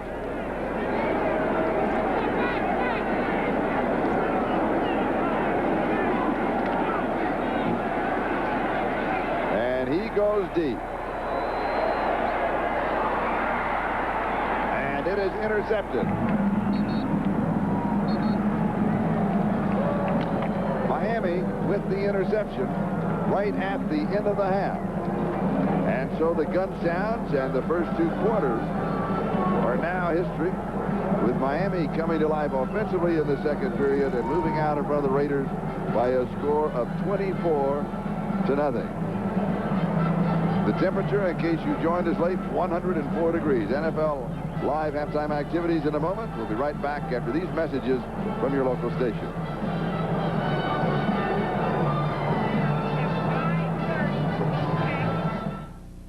The Raiders, one resulting in the touchdown when Hubley picked up a fumble on the part of, was it Strahan or Mueller? And the score there. And also yards rushing for the Raiders, just 16, a big surprise. Of course, they are playing without Todd Christensen and Marcus Allen, as you see him in street clothes. Yeah, Marcus has, is it a navicular in his wrist, or is it in his hand? He's got a navicular, it's in the wrist. It's a broken bone. I think of it as the Joe Namath injury. Yeah, I do too. Yeah. The navicular is a very small bone. There's not a lot of circulation to it. It takes about a year to heal. Now, the real reason he's not playing today is not because of the navicular. He had a slash on the hand that required some stitches, and he's not able to block because of the cut. Now, the navicular will take a long time to heal, but he can play with some kind of a soft cast on it. The problem is that slash, and they are expecting that he'll be back in the lineup next week. And he has always played exceptionally well against the Miami Dolphins. Oh, he loves playing against the Dolphins. And I tell you, yesterday, in talking to Don Shula, he said, "Were you at the Raider practice?" I said, "Uh-huh." He said, "Did Marcus practice?" I said, "Gee, I didn't notice, Coach," because it's not my job to say so. But Marcus Allen, he did not believe until they came out here in street clothes and lined up on the field that Marcus Allen would not be playing, because he's done it in the past, limped out there. And in the Los Angeles Times, it stated in the paper this morning that he would not be playing, but nobody believed it. No, nobody believed it, not at all. And then there was even some talk that he might dress at halftime. And he hasn't yet. And he hasn't yet. So it looks as if he will not. But the Raiders, they don't have anything going on offensively or defensively. No, they have not shown any pressure defensively. Their front line has not gotten to the quarterback. Names like Matt Millen, Rod Martin, we've not called them all afternoon, their linebacking crew. Their secondary has been much maligned. They've been injured quite a bit, but Marino seems to be finding the range in that area. And offensively, they've been basically ineffective. Schrader had trouble early throwing the football well, but when he got on target, his receivers dropped the football. They have not been able to establish a running attack, only 16 yards rushing in the first half. This is a total whipping on the part of the Dolphins against the Raiders. Can the Raiders get anything going in the second half? Well, we got to look at some history. 2 weeks ago, they were down by the same margin against Denver and came back to win the football game, as we all know. But that's the kind of miracle that only happens maybe once in a season, maybe once in every couple of seasons. So to expect it out of the Raiders is unrealistic. However, we'll show you a stat later that shows that the Raiders have scored more points in the fourth quarter than anybody in football. They were also down by a very similar score to Cincinnati last week and did not come back. No, they didn't. They were beaten quite soundly a week ago. In fact, at one point, the score of that contest was 45-7. So the Raiders continue with their problems here against the Dolphins this afternoon. And this second half kickoff is sponsored by Budweiser, the king of beers. And it will be taken by Tim Brown to the 10, 15, 20, to the 30, 40, 50.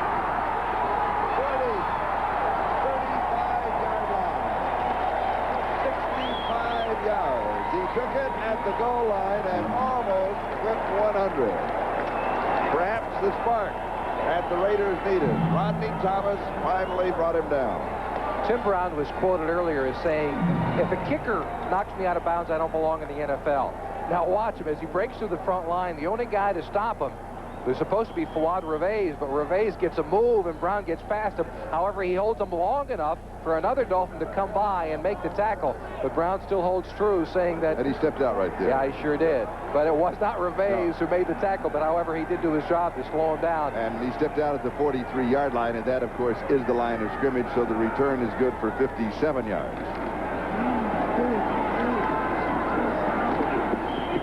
And Steve Strahan opens up on a sweep to the right side.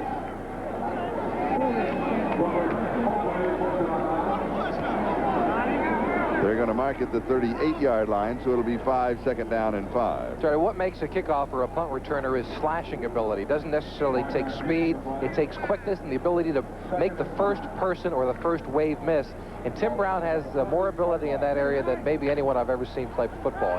He's a slashing runner who has a knack to return a kick. Galt and Lofton are wide to the far side. Smith and Strahan are the running backs.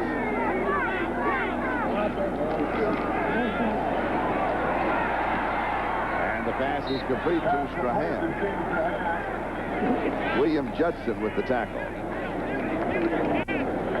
36-yard line. Third down and 3. Is there a spark for the Raiders? Oh, I think so. I mean, they do have the history of themselves. In the locker room, two things are probably being said. One by Don Shula saying, we all watched that game on Monday night when the Raiders came back down 24-0. Don't let that happen. And two, by the Raider players saying, well, we were down by this much once upon a time. Let's get something going. And Tim Brown did provide a spark for him. 3rd and 3 from the shotgun.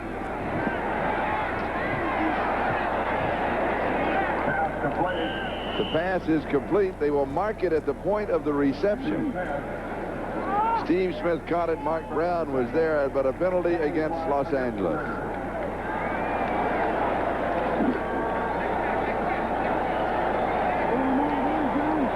Holding. And an injury report on Vance Mueller is now having stitches in his chin. And the penalty is announced against Los Angeles. And that takes the Raiders momentarily down to 2 running backs, just Steve Smith and Steve Strahan. Mueller, though, with some stitches in his chin, probably will return. That was a call the Dolphins had to take, though. It was either going to be 4th and very short at about the 34-yard line, or now 3rd and long. And, of course, down 24-0, the Raiders would have gone for it. So really no choice on the part of the Dolphins. They had to take that holding penalty. 3rd down, 13. Fernandez, Lofton, Galt, and Brown, 4 wide receivers.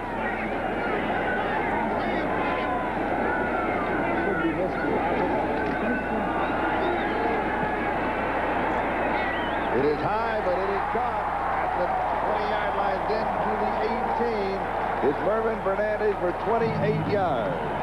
Rodney Thomas makes the tackle. Jay Schrader is known as having that big, strong arm. He shows it here. This is an absolutely perfect pass. He has to get it into the zone and over the outstretched arms of Don McNeil, number 28, coming in. Schrader, a big quarterback, strong arm. Now watch him, though. He decides to go for it. Don McNeil, number 28, just over the top. He had to get it in between the defensive back and the other defender, Don McNeil, and Fernandez with a catch. Nice play by Schrader. And mark it at the Miami 19-yard line, 1st down.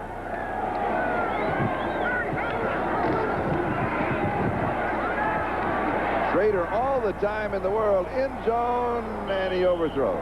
Pass is incomplete. Willie Galt, the intended receiver. Hobley had the coverage.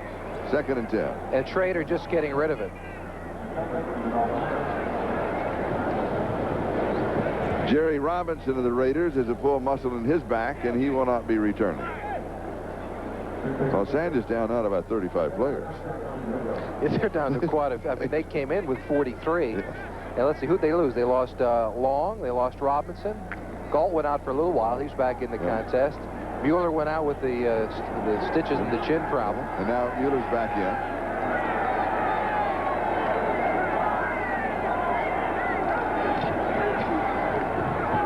And Mueller the ball carrier.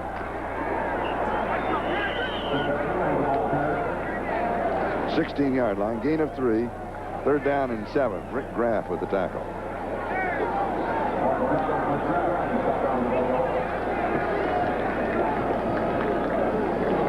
They got the 3 yards. We're moving on the 12-minute mark. Time remaining, 3rd quarter. Miami out in front of the Raiders, 24-0. All 24 points coming in the 2nd quarter. Defense has allowed only 3 points in the 3rd quarter this season. If the Miami defense continues its shutout, it will be one of the most talked about units in the National Football League after the last 3 weeks of play.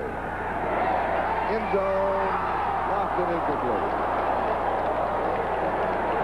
Thompson had the coverage.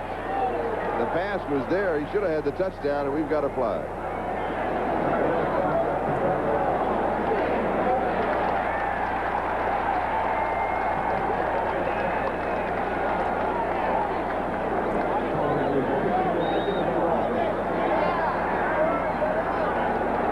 Holding before the pass. Number 49 on the defense. 1st down. Holding on William Judson.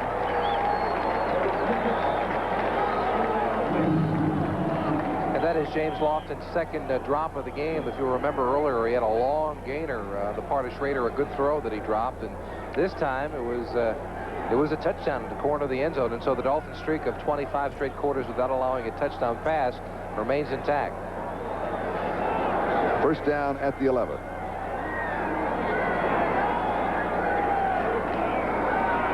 Here's Mueller. 7-yard line. He has 4, so it'll be 2nd down and 6 at the 7. Mark Brown with the tackle. Tackle for Miami.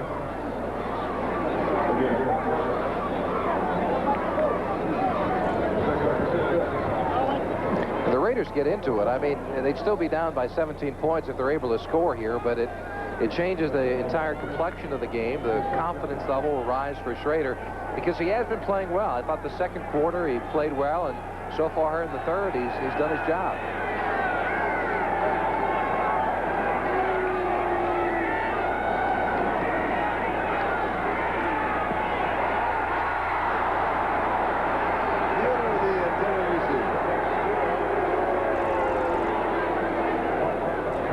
2 opportunities for the Raiders, Lofton and Mueller.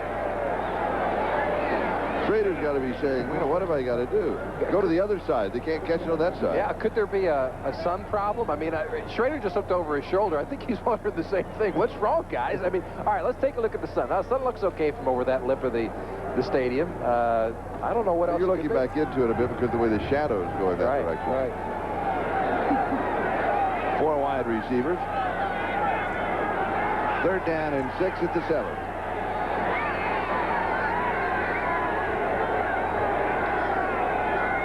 Little slim on 3rd down conversion. It's there if he runs for it. He throws touchdown.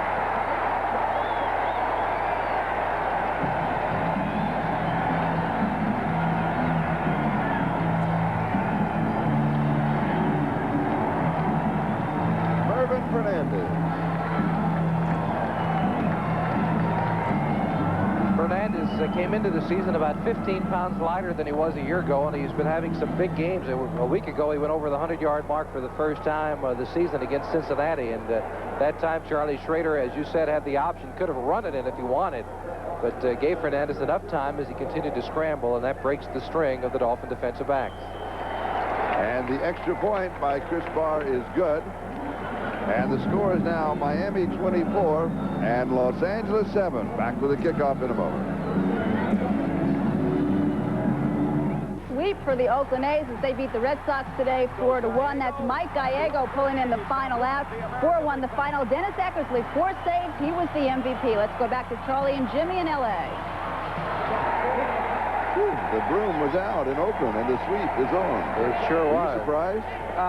Yeah, I was. I didn't think the Red Sox would be swept. They didn't hit in the series. I mean, they came in with the top average in the American League, and they just didn't hit. And here is Cribbs on the return.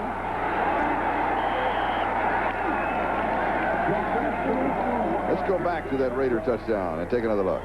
Schrader has all the time in the world to run around back there. The Dolphins are in a zone, and why not? With third and goal, they're perfectly right to be in one, but scrambling around allowed Fernandez to break his pattern and just find a soft spot in the Dolphin defense. The difference in the game, 24-7. The score, 3 Los Angeles turnovers resulted in 17 Miami points.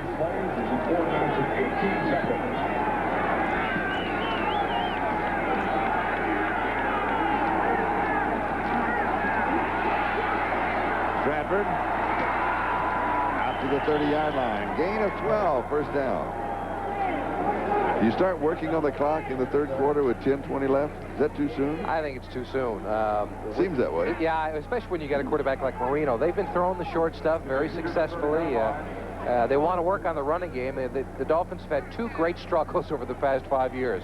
1, establish a running attack, and 2, establish a defense. They seem to have one going in the right direction with their defense. Now the running attack with Stratford, they showed some spark, but this is a chance for them to work on it. However, I don't think they can abandon that short passing attack of Marino.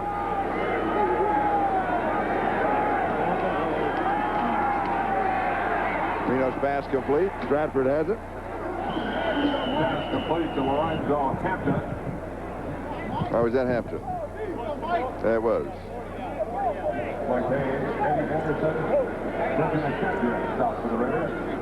Now let's check the other NFL games in progress along with this one.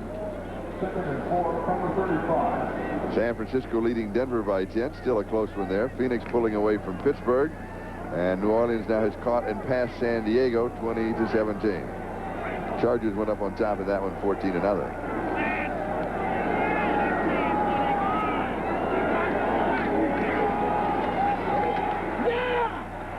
Stratford gets the call. 2nd down and 4. And he's going to be about a yard shy of the first down. See where they mark it. It may be closer than we thought.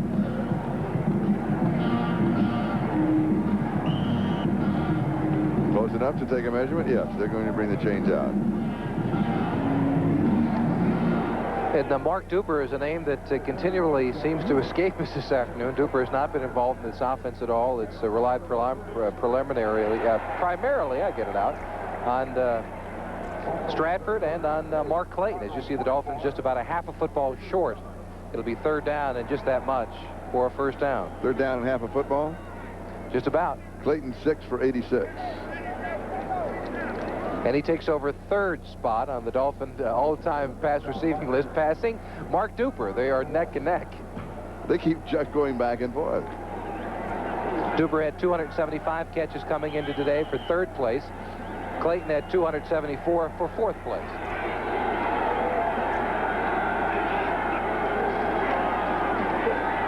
First down. Hampton got it. Reggie McKenzie with the tackle. Reggie McKenzie is the stop. That Sullivan assisting on the play. Line of scrimmage, the 42-yard line, so a gain of 3 on the play.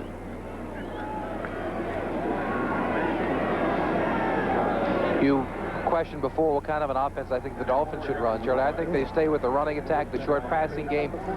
Nothing with a great degree of difficulty. I mean, they want to take some time off the clock and move down the field if they can. Well, that seems to be their philosophy thus far. Can you let your momentum get away from you if you do that, if you get too conservative? Well, if you get too conservative, but they seem to be successful with this short passing attack. Incomplete. Farrell Edmonds, the tight end, the intended receiver. Farrell Edmonds is a good story. He came in, third-round draft choice out of Maryland, big, strong. But they found out that his vision wasn't exactly what they wanted. They took him to an optometrist, and they put him on a program. They found out his eyesight is fine, but that the muscles surrounding the eye were not as strong as they wanted. So they put him into a vision program where he's been playing video games, that type of thing, focusing on an object, and it's helped his hand-eye coordination. He's been catching the ball much better. Playing video games? Focusing on an object. I'm not sure if maybe Pac-Man's not his favorite.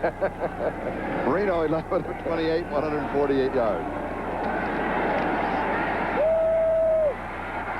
50-yard line.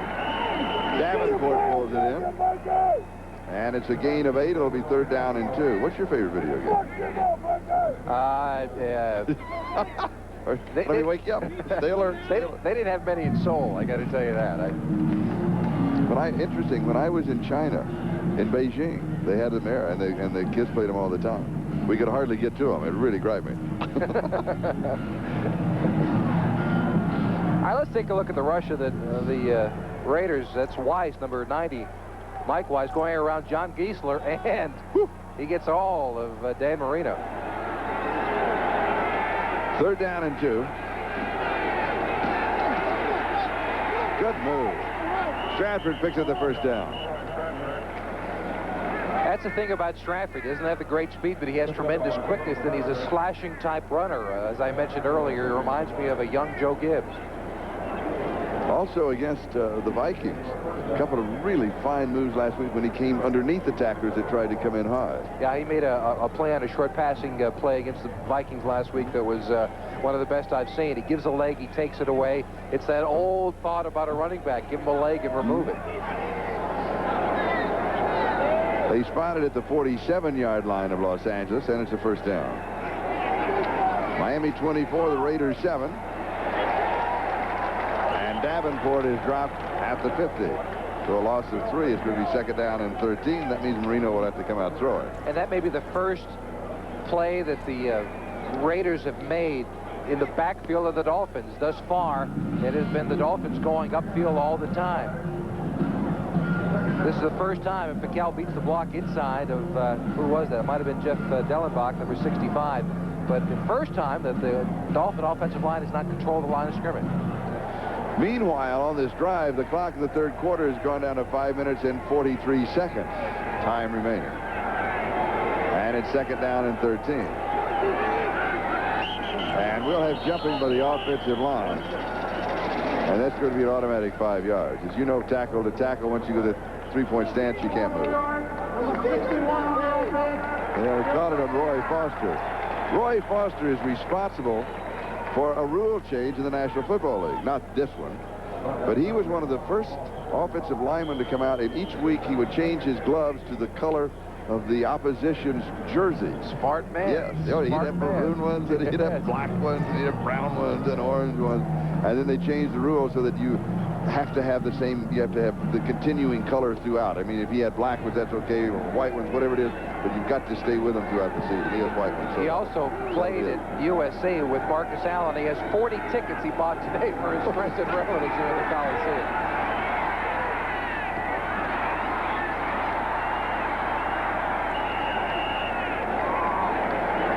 Fred Banks works his way to the 40-yard line.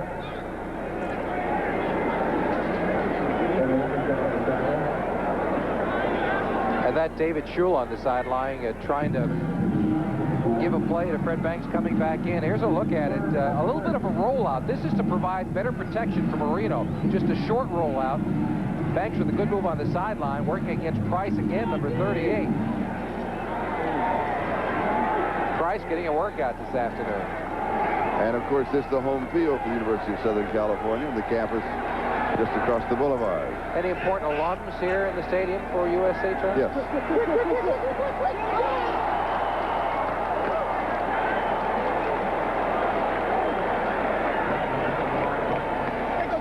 Clayton, the intended receiver, and Dennis Price was there. Yeah, Marino got away with one there. Price nearly stepped in front, would have been gone the other way. Tell us about the important USC alums that are here. Well, let's see. As I gaze around our broadcast booth. That's right. You did go to USC, Yes. didn't you? I forgot about that. Yes, I went so long ago it was just called US. Marcus Allen, of course, on the sideline, who also played there, Roy Foster. And Reggie Roby to kick. He did not go to USC. And Brown with a fair catch. He went to Notre Dame. 25 yards on the kick. Roby went to Iowa.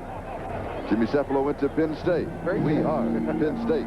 We have a timeout. Back in a moment. Game is brought to you by Honda, who invites you to experience the CRX SI 1988 Motor Trend Import Car of the Year at your local Honda dealer. By USF&G Insurance. USF&G covers the USA.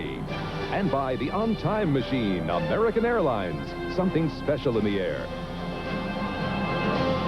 This is Charlie Jones, Jimmy Cephalo. Howie Long.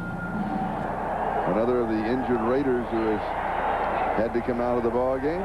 4:06, that is the time remaining in the third quarter, and Miami leads Los Angeles 24-7. And the Raiders with the ball at their own 16-yard line, first down.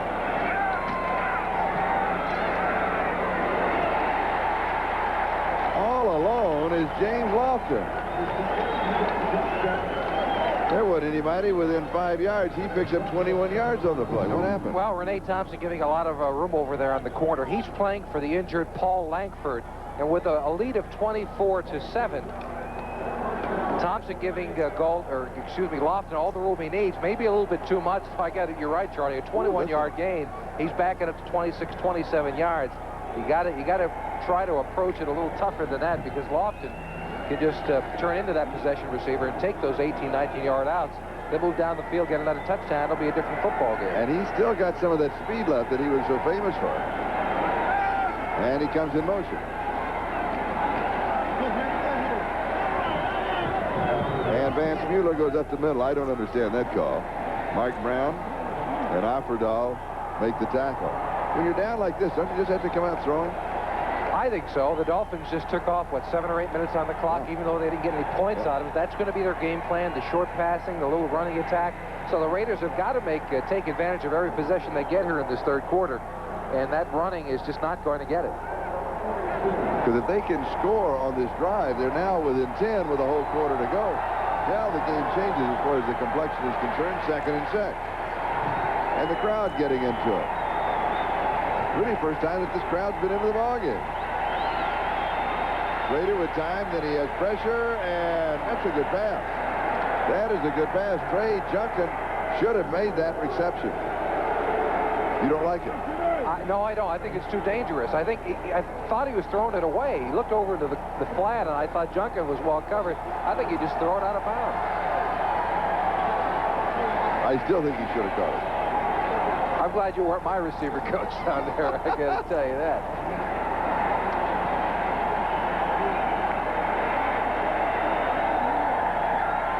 They're down and 6.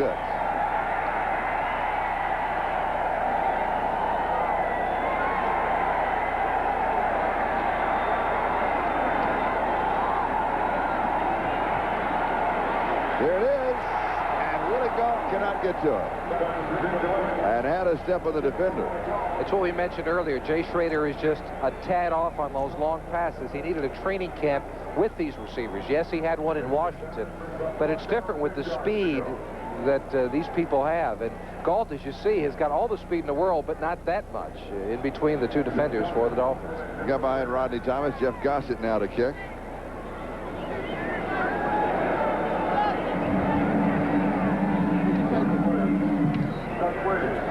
Whoa, my. Ho, ho, ho.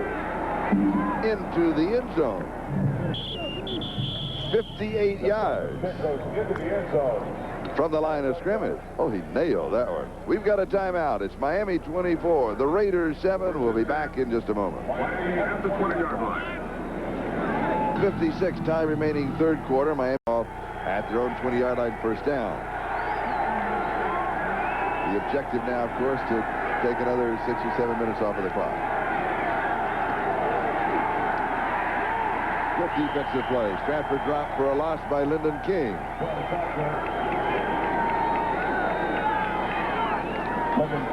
Week number 6 headliners. Ickey Woods, 29 carries, 139 yards, 2 touchdowns. The Bengals are now 6-0, defeating the Jets. They remember Ickey Woods from Nevada, Las Vegas when we did the Hula Bowl last year. Everybody said, "Who is Ickey?" And it's Ickey Woods. We're finding out who he is now. And there was a second one on that page that we cleverly just slid by. And the quarterback woes continue. McMahon, Pagel, Carlson, Chandler, Long, all leaving the game with injuries. And you get the Greg Bell story. 155 yards as the Rams defeated the Falcons. Second and 13. Pass is complete at the 21-yard line to Farrell Edmonds.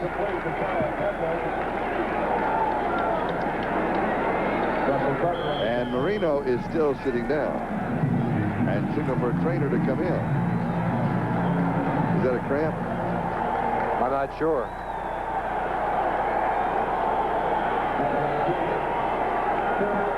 He's pointing to his calf. It may be, Charlie. It's so hard to speculate. But he's not grimacing like it's a major injury. We will have a report when we get back. We've got a timeout, and we'll be back in just a moment.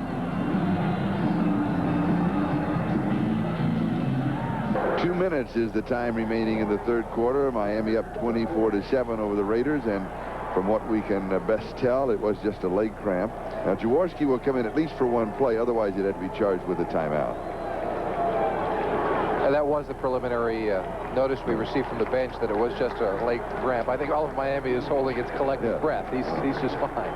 But he wasn't grimacing like it would, and that foot gets locked out, and it's happened to a lot of people. And it's hard to get them out. Yeah, it's painful, too. It's not serious, obviously, but it's very painful, and it happens often in this kind of heat. We started this football game, it was 97 degrees. And so 104 degrees. 104, you're absolutely right. 97 during rehearsal. Right, it went up to 104, and you can imagine a lot of fluids being lost on the field. But it's a dry heat. The humidity is very low.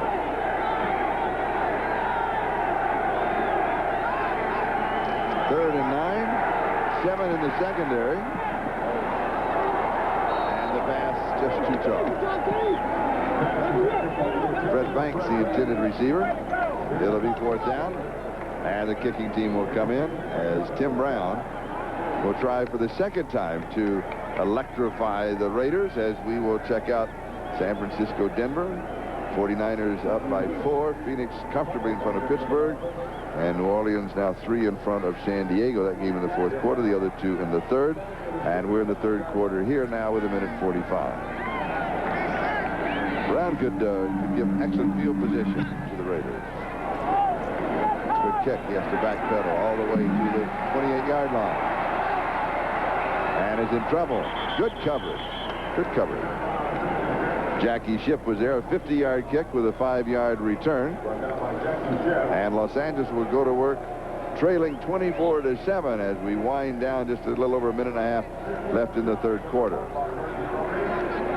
Steve Smith and Vance Mueller will be the 2 running backs for the Raiders.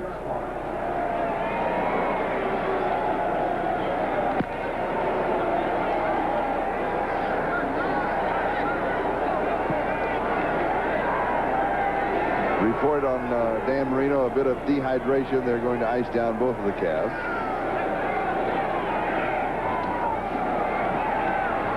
Schrader on target, 45-yard line of Miami. And it's Irvin Fernandez who pulls it in. Fernandez came into this game averaging 25.1 yards a catch. People forget that he had a great career in the Canadian Football League, was their leading receiver during the 80s.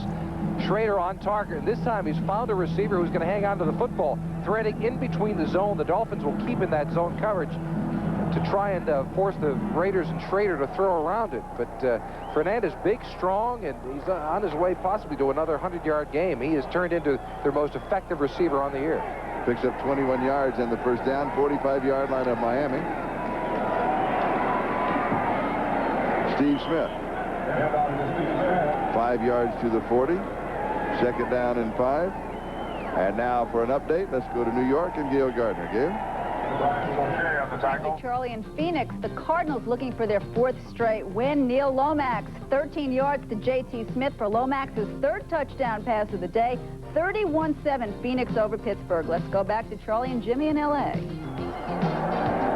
Sounds like a movie. It does, Charlie and Jimmy in L.A.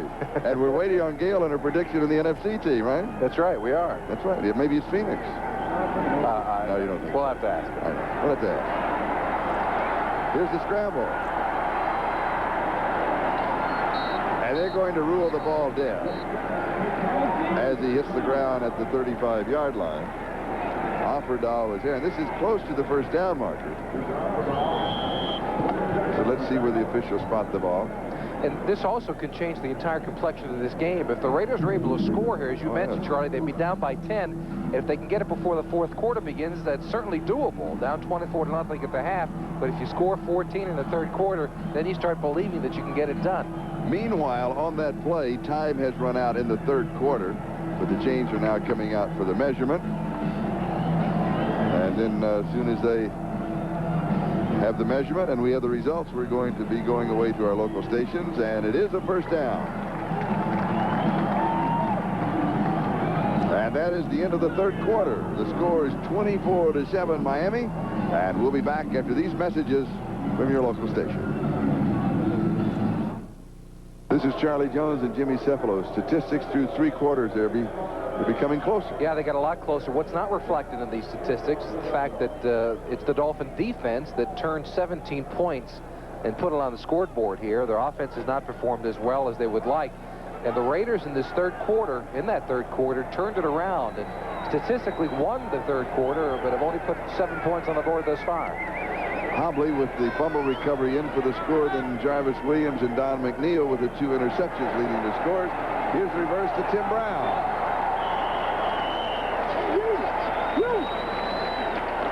Judson trips him up. I like this play. This is a Mike Shanahan innovation. Brown going away in motion, then stops dead and comes back the other way. It's a play you don't see very often. So he was in motion on one side, then come back the other way. And Hugh Green makes a nice play, breaking through the blocks to get a hand on him to slow him up just a bit. Because if Hugh Green doesn't make that play, Tim Brown with his slashing ability might be in the end zone. 24-yard line, first down. I think Judson, also coming from the side, was also involved in it. So give them both credit.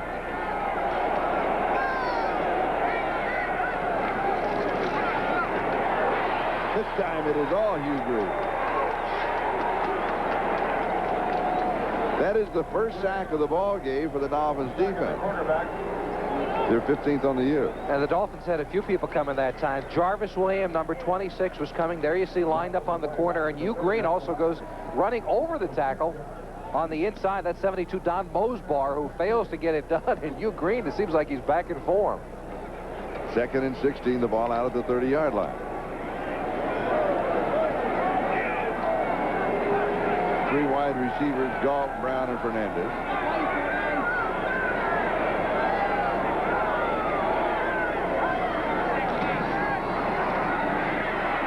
Brady's in trouble. Flag is down. Look at this. Schrader wanted to slide and couldn't figure out quite how to do it. His body weight was going the wrong way. Meanwhile, there was a flag probably holding, yes, against Los Angeles, and so the penalty will take the ball out to the 40. Now, a moment ago, they were at the 24. Suddenly, they've lost 16 yards out to the 40-yard line. Well, that's some good play calling on the part of Tom Olivedati and the Dolphins. First, they send the all-out blitz with Williams and Hugh Green, who gets the sack.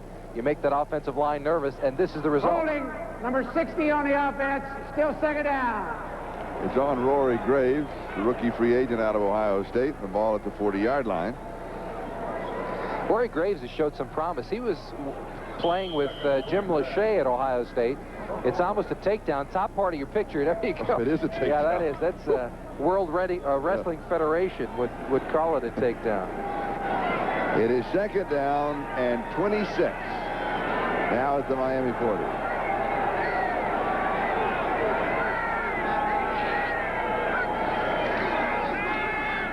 A little shuttle pass underneath to Brown. Didn't fool anybody. A couple of yards, maybe 3 yards. Let's call it third down and 23. Hugh Green and Eric Kumaro of Ohio State, the #1 draft choice. How's he been playing? The Dolphins have not been really pleased with their playing. Kumaro, the #1 choice, came in and did not perform up to their expectations. They first thought about using him like they used A.J. Dewey once upon a time, both as a down lineman, as a stand-up linebacker, but he was confused as a young player, and so he's just a down lineman now. Had his first sack a week ago against the Vikings.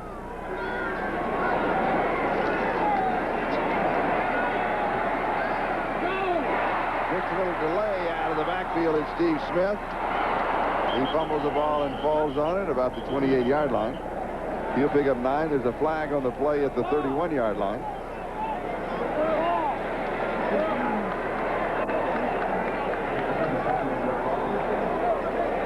And of course, if it is a defensive foul against Miami, could carry an automatic first down with it.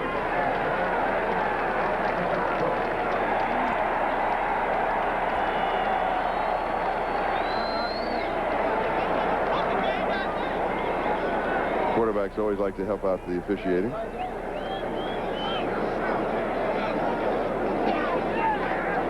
Illegal use of the hands to the face. Number 49 on the defense.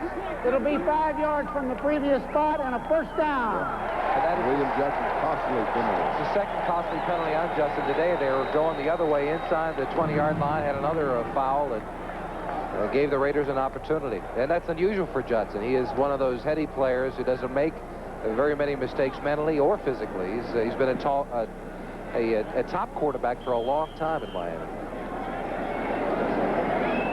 So the ball is at the 33-yard line.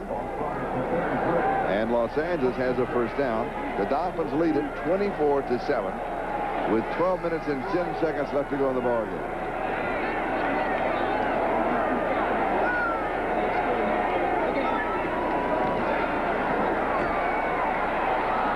Incomplete. The pass was high. Fernandez was open.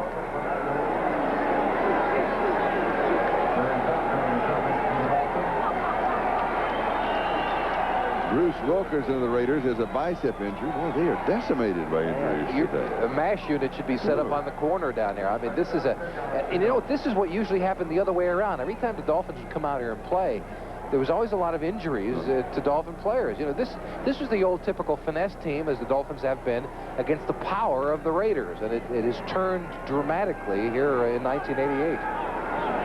Second and 10. Numbers on Schrader, 13-27.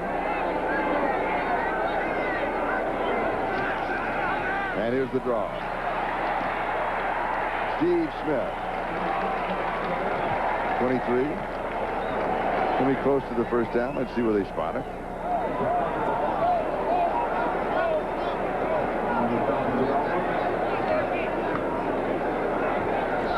You may want to take a look at this. Yep. So an official's timeout. They'll bring the chains in for the measurement. 11 minutes, 34 seconds time remaining in the game. Miami 24, all of their points coming in the second quarter. And the Raiders picked up their 7 in the third. A couple of feet shy, foot and a half.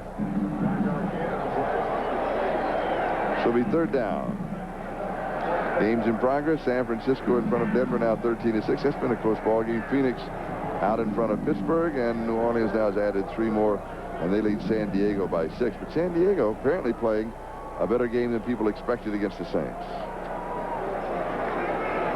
Right, this is a perfect position for the Raiders to go play action fake in the pass downfield. Down by 17 points, you're thinking touchdown, not field goal, so you're going to go for it on fourth down anyway. They need to pick up a touchdown. They need to do it quickly. It's a perfect opportunity for them. And a formation that looks as if you're going to just run for it. And a quarterback sneak. Not very imaginative. No, it really isn't. I thought it, Yeah, it's a perfect situation. Yeah, I mean, that's the spot you want to do it in. Play action fake over the top. Go to one of your fast receivers or a Mueller who's got a great deal of speed for a big running back. But instead, they settle for simply picking up the first down. To the 22-yard line.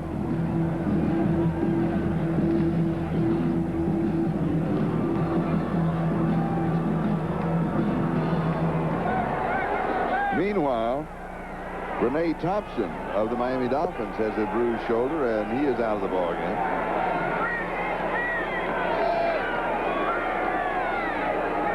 First down at the Miami 22. Almost as if he wanted to set up a screen. And the pass is complete. Trey Junkin pulled it in. Mark Brown with the tackle. And how the Raiders are missing Todd Christensen for his ability as a possession receiver in this offense.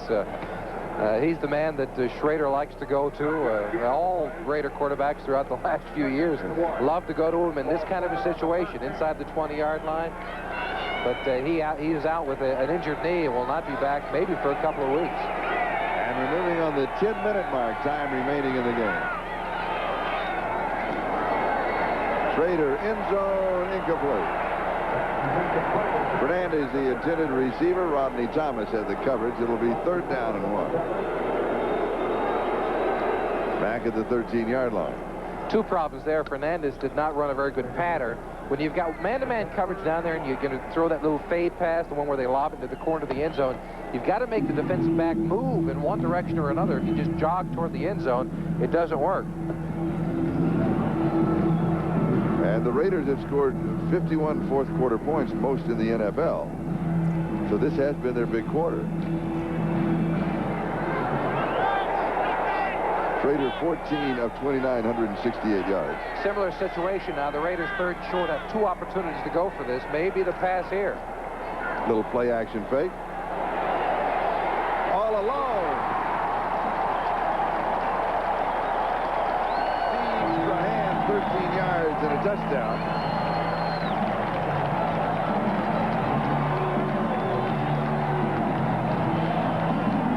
And the Raiders are getting closer. They certainly are. Here it is, the play-action fake. It was a poor fake, but look at Strahan, the right part of your screen. They go to the other side of the defense, and no one is over there whatsoever. You see Hobley, number 29, looking around. It seemed like he might have had that upper quadrant to cover, but did not. And the look away by the part of Schrader, looking to the left side, pulled Hobley, allowing Strahan to get into the corner. And Chris Barr adds the point after. So with 9:49 left, it's now Miami 24, Los Angeles 14. And by AT&T, the right choice. This is Charlie Jones, Jimmy Cephalo, as Chris Barr will kick off. Joe Cribbs and Jarvis Williams are the return men for Miami. And this one goes sailing through the end zone. We'll bring it out to the 20-yard line. Now, for Miami, you're now up by 10. At one time, you led at halftime. As a matter of fact, you led 24-0. You now lead 24-14. The Raiders have a little bit of a light going for them. Now, what do? You get very conservative? I think the strategy is on the part of the Raiders here. They've got to do a little more blitzing, a little more action, and we'll be back in a moment with the Dolphins on top by 10. And the rest of your answer.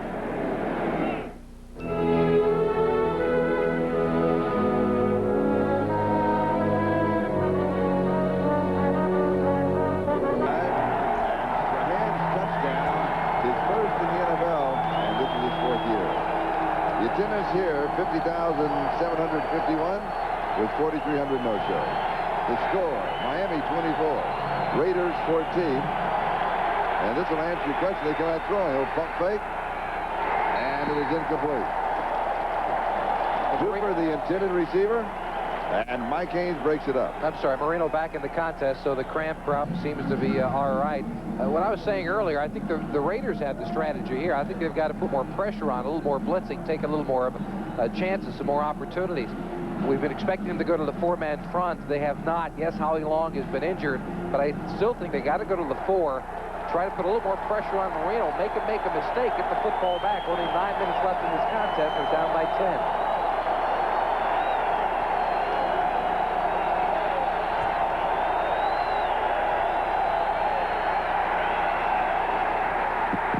Stratford, no gain. Reggie McKenzie brings him down.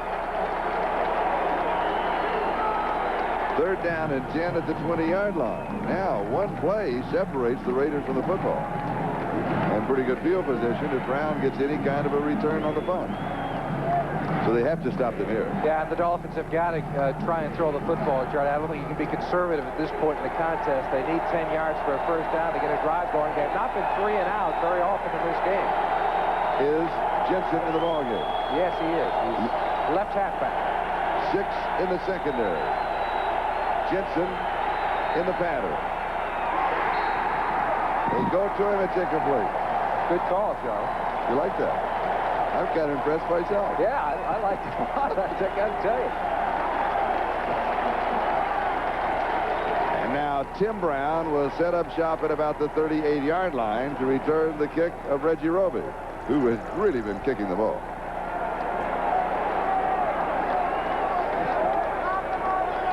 .2-yard average. His longest is 64. Check of the flags. Wind doesn't seem to be a major factor right now. Has pressure, gets a good one away. Brown at the 31, to the 35, to the 38, maybe the 39-yard line. 8 yards on the return, a 49-yard kick, and it was Jim Jensen who was downfield to bring him down. And Reggie Roby needed 5 punts today. As we take a look at the 10-minute ticker, I'll get. Yeah, let's go through these. Cincinnati, they remain undefeated. Seattle beats Cleveland. Buffalo continuing strong. They down Indianapolis. Houston by 1 over Kansas City. Green Bay big over New England. Patriots struggling. Chicago continues to win. Rams shut out Atlanta. Washington defeats Dallas, and Minnesota just edges Tampa Bay by 1 in the 4th quarter. San Francisco in front of Denver. Phoenix in front of Pittsburgh. And we'll come back to that San Diego score. Get to those in a hurry.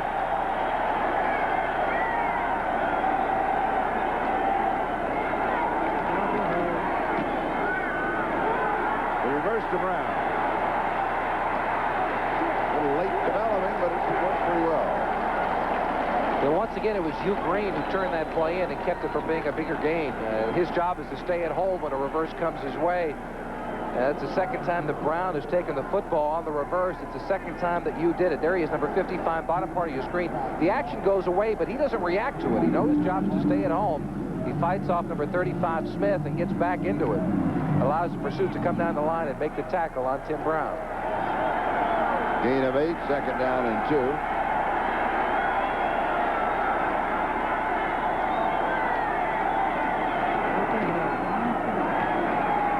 First down, 46-yard line of Miami. Gain of 7. Steve Smith, the ball carrier. So Shea with the tackle.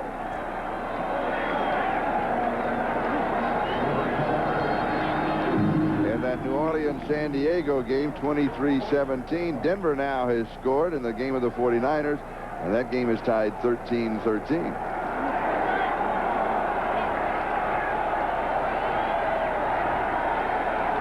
Here are the scores: Miami 24 and the Raiders 14. 7 minutes, 10 seconds left to go. Schrader throws. Man is open, overthrows, and it is intercepted. Rodney Thomas has the interception on the return to the 40. Inside the 30-yard line. Andy Parker finally stops him. That is the 3rd interception that Schrader has served up. And that was a bad throw. Schrader had the receiver wide open on the far side from us, Charlie. Willie Galt, right. Would have been a big gainer. Galt was wide open. Thomas was well off, maybe 10, 15 yards behind. And yet it was Schrader who overthrows the receiver, Galt, and gives really an easy interception to Rodney Thomas. And a 48-yard return. So Miami now has the ball on the Los Angeles 30-yard line, first down. 6:55 left to go. And that could well close the door on any Raider comeback.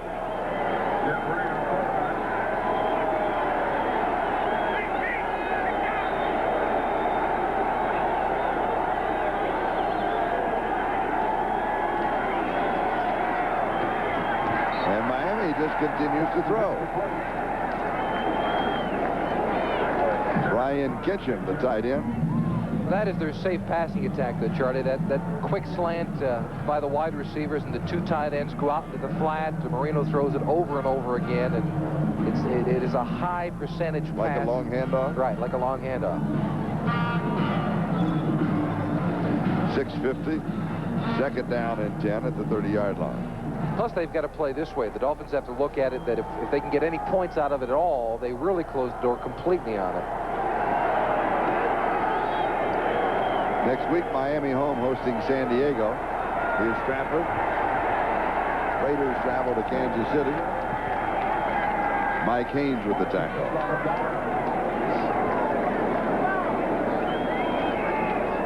No gain on the play. Third down and 10. Right now, it would set up about a 47-yard field goal for Reves to try. They like to get a little bit closer, so I wouldn't be surprised if we saw another one of those short passes, maybe to your favorite receiver today, Jim Jensen. He really has been Marino's favorite receiver as well. And he is in the lineup. Third down and 10.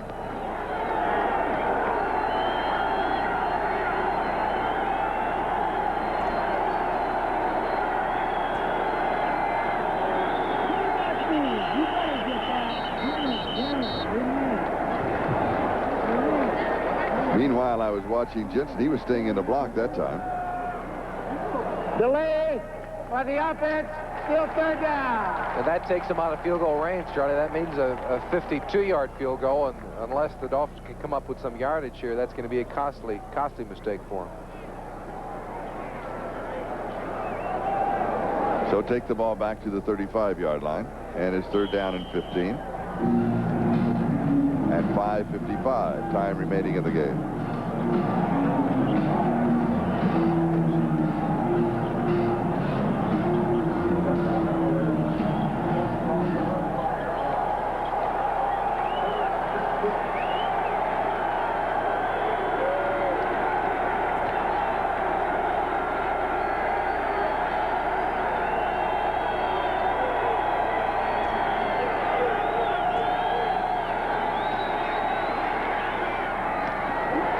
Incomplete.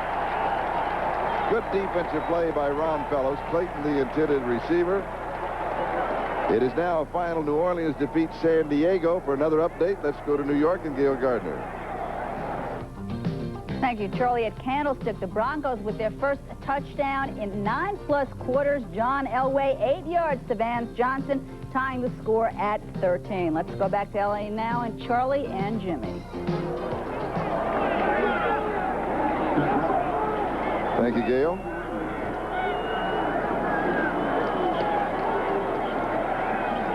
Tim Brown is the return man, but Roby will be going for the corner.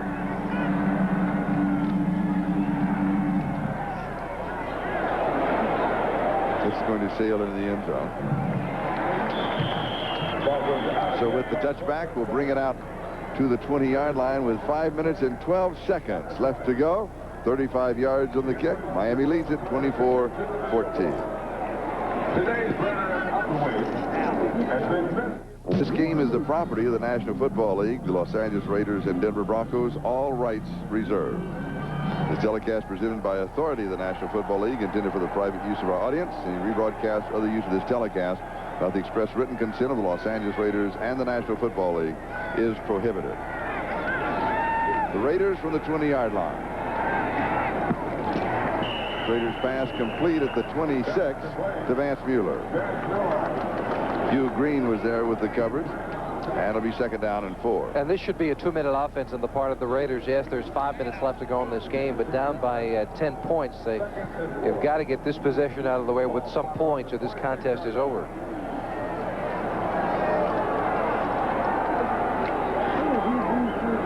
And yet they take a lot of time in the huddle and use up a lot of time on the clock. Much too much. They should have called 2 plays in there and should not go back into a huddle.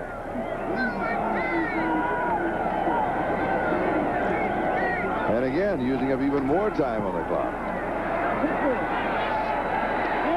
It is complete at the 50-yard line. And now you've really got to hurry as Lofton pulls it in 24 yards. Rodney Thomas with the stop. First down at the 50.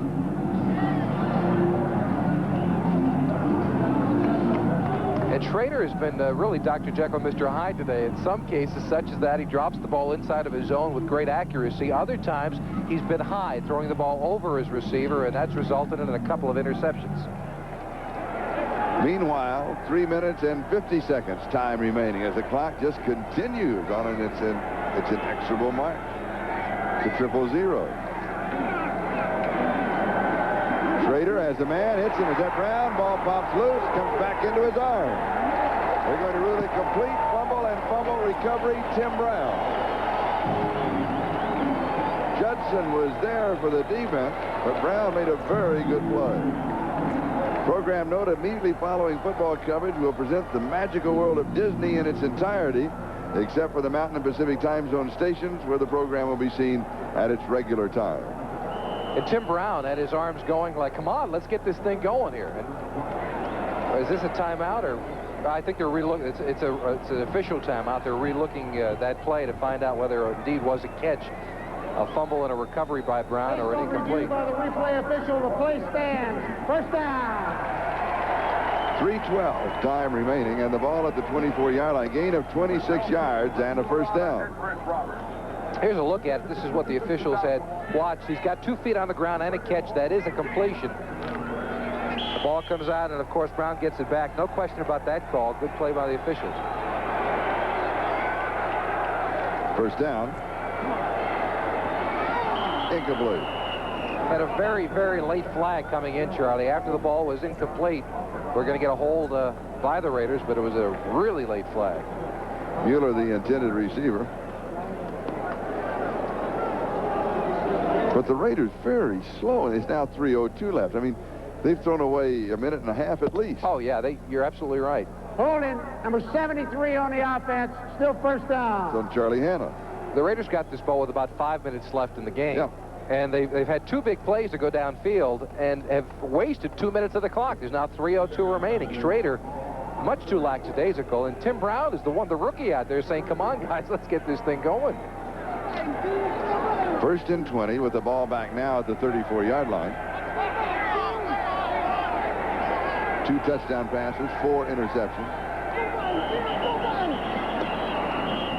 And we've got whistles and flags.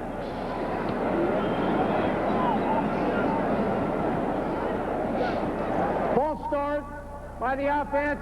5 yards, still first down. So the ball goes out to the 39-yard line, and it's first down and 25. Just a moment ago, it was the first down at the 24. Now it's first and 25 at the 39. So the Raiders just shooting themselves in the foot. They have self-destructed here in this portion of the game. Played well enough in the 3rd quarter and started to get a spark in the 4th, but they're just wasting too much time.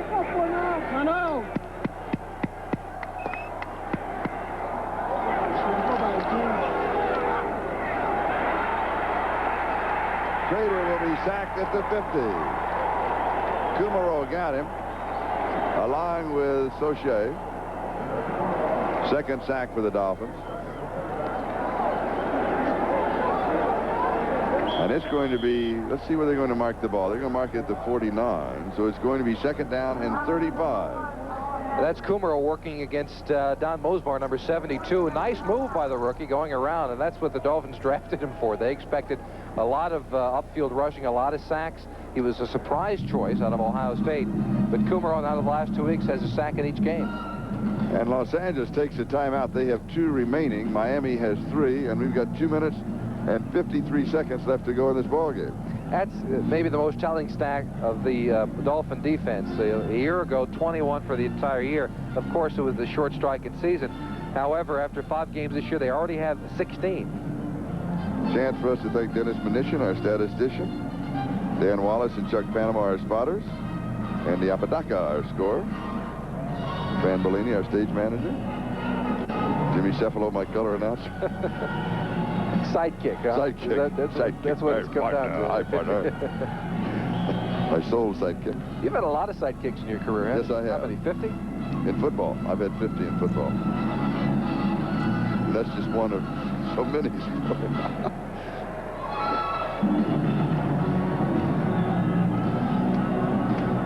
Who was the first one?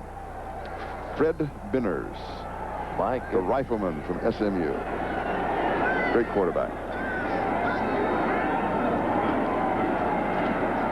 Going deep down the right side. And it is incomplete. That's Jarvis Williams. He already has 2 interceptions. He wanted the third out of bounds. Yeah. Fernandez, the intended receiver, so it'll be 3rd down and 35. And now Schrader trying to call those receivers back as quickly as possible. He needs them to get him going. 3rd down and a couple of miles to go for the first down. Jarvis Williams has played quite a game today. Yes, he has. Yes, he has. A couple of interceptions, big hits. He is the safety the Dolphins have been looking for a number of years. Rookie out of Florida, taking the 2nd round of the draft. And the offense looking better for Miami, but still not the dominating force that has been in the past. Right now, the defense is still carrying the ball club. 3rd down, 35. Sideline pass is complete. And that is James Lofton, I believe, that caught it. Yes, and Rodney Thomas had the coverage. 17 yards. So that'll cut it almost in half, and it'll be 4th down and 18. Steve Berline, number 7 on the sideline. Taking a look at that catch on the sideline. Well, now this is interesting. Chris Barr is coming in. Chris Barr is coming in. The margin is 10 points. For overtime, you need a touchdown and a field goal. They're going to go for the field goal here, onside kick, and then the touchdown. It's not a bad thought. I mean, as you say, Charlie, they've got to score twice out of the deal. They're close enough now with 3rd, 4th, and much long yardage. 50 yards away. And it's good. So Chris Barr hits from 50 yards out. And it's 24-17. Eagle formation. And only 6 men on the line. Oh, no. You're kidding me.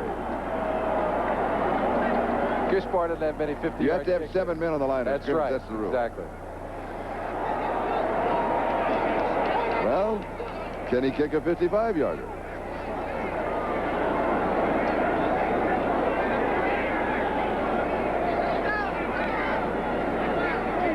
You might as well give it another shot. I mean, there's... How was the distance? Distance was good. He had it by a few yards. Okay. Only 6 men on the line, which is an illegal formation. It's 5 yards, and it's still 4th down.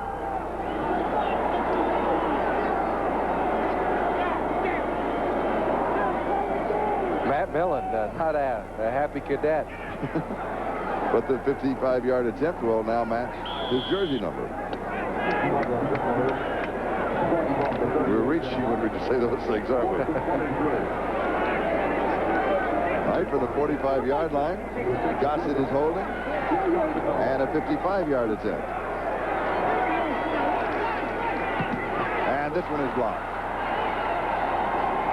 And Miami will just stay away from it and let it roll dead at the 11-yard line.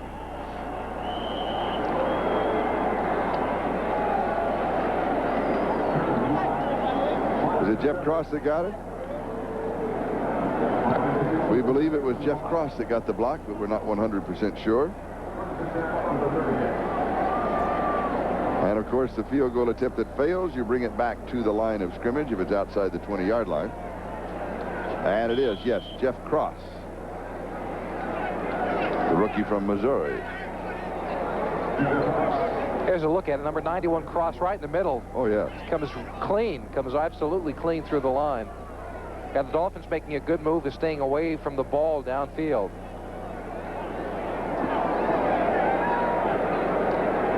And the line of scrimmage, the 38-yard line.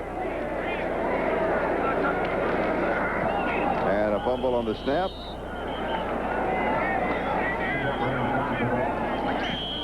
As we'll check the 10-minute ticker, Denver and San Francisco look as if they're headed for overtime. Phoenix in front of Pittsburgh, although Pittsburgh did pick up another touchdown, and a final New Orleans defeats San Diego 23-17. And San Diego will travel to Miami to take on the Dolphins next Sunday afternoon at 4 o'clock local time. And you will be there, won't you? Yes. Yes, you're taking the weekend off. Relax from all of your long hours and so, while the rest of us just trudge through the darkness and continue working. Charlie, if I wanted any guilt, I'd call home. Okay, I don't need to hear it in the broadcast. How is your mom? I haven't talked to her since the Pocono 500. She's doing quite well. She's a delightful lady. Thank you. I give guilt. I don't accept it, yes. 2 minutes and 20 seconds. That is the time remaining. But I'm looking forward to, in fact, it'll be the first broadcast for me in Joe Robbie Stadium, which happens to be also the 50th home NFL stadium that I've broadcast in. Are you missing any stadiums? No, I got them all now. You know, I've not even been inside of Joe Robbie Stadium. No, I haven't. Well, I understand it's fabulous. Yeah, I do too. I saw it from the outside this winter, taking a tour on my own. Don't you remember that you played there? Wouldn't they let you just come in and look around? I just introduced myself to the whole group. They forget easily.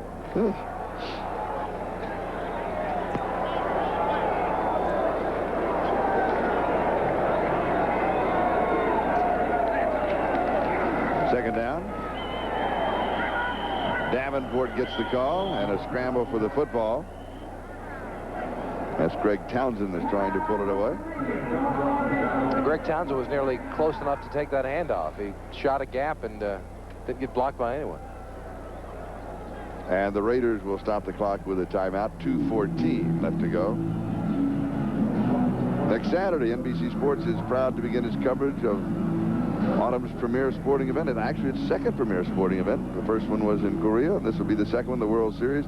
Baseball's 85th Fall Classic. The World Series is home on Saturday, October the 15th, only on NBC. Look forward to that. It's always I really enjoy the World Series.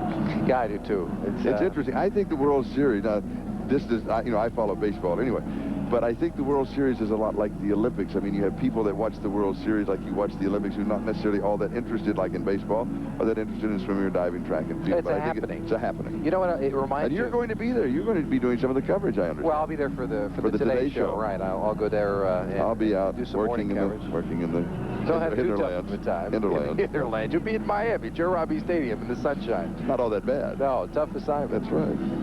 Side of the Super Bowl, by the way, and yes, we of course which is also on NBC. You'll be there for the Super Bowl. I hope. Of course you will. Of course you will. I'll be in Palm Springs for the Senior Skins. You've got to be somewhere.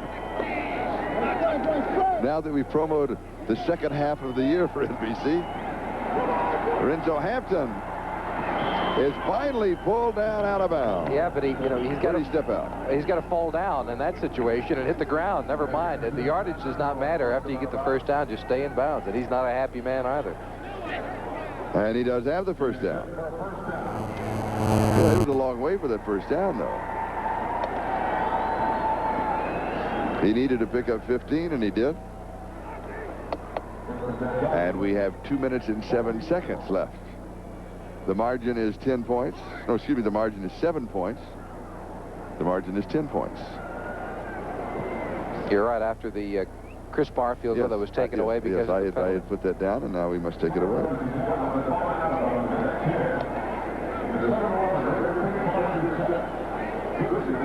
Has this been a strange ball game?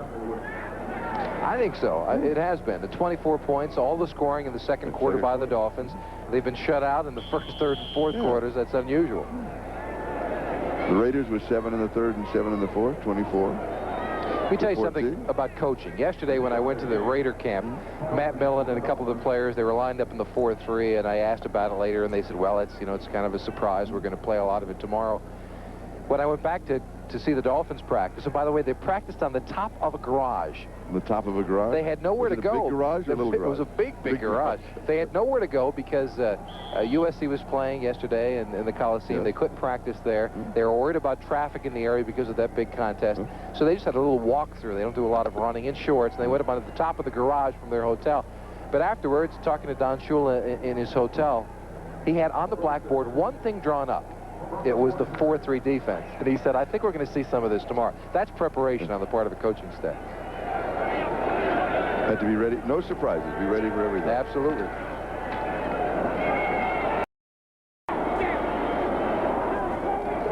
Matt Millen, not a happy cadet. But the 55-yard attempt will now match his jersey number. We're reaching when we say those things, aren't we? All right, for the 45-yard line, Gossett is holding, and a 55-yard attempt. And this one is blocked. And Miami will just stay away from it and let it roll dead at the 11-yard line.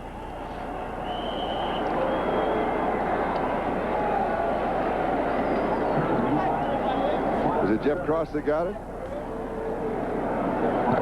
We believe it was Jeff Cross that got the block, but we're not 100% sure.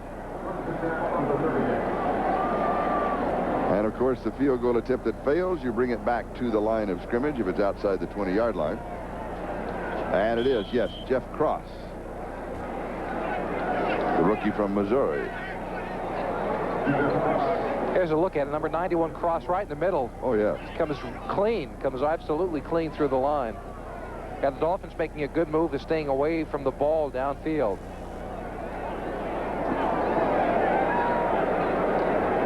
And the line of scrimmage, the 38-yard line.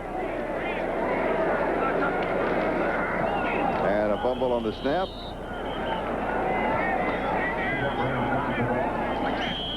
As we'll check the 10-minute ticker, Denver and San Francisco look as if they're headed for overtime. Phoenix in front of Pittsburgh, although Pittsburgh did pick up another touchdown, and a final New Orleans defeats San Diego 23-17. And San Diego will travel to Miami to take on the Dolphins next Sunday afternoon at 4 o'clock local time. And you will be there, won't you? Yes, you're taking the weekend off.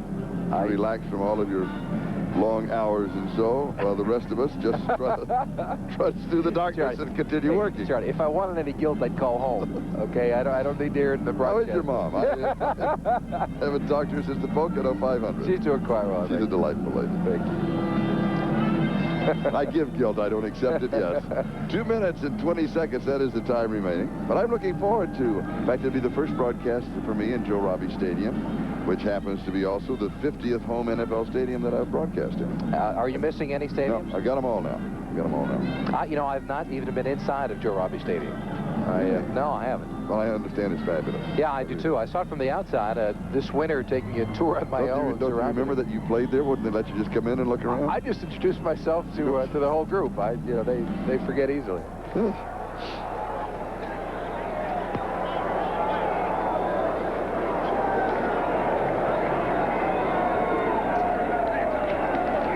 Second down. Davenport gets the call, and a scramble for the football. That's Greg Townsend that's trying to pull it away. Greg Townsend was nearly close enough to take that handoff. He shot a gap and didn't get blocked by anyone. And the Raiders will stop the clock with a timeout. 2:14 left to go. Next Saturday, NBC Sports is proud to begin its coverage of autumn's premier sporting event, and actually its second premier sporting event. The first one was in Korea, and this will be the second one, the World Series. Baseball's 85th Fall Classic. The World Series is home on Saturday, October the 15th, only on NBC. Look forward to that. It's always I really enjoy the World Series. Yeah, I do too. It's interesting. I think the World Series, now, this is, I follow baseball anyway.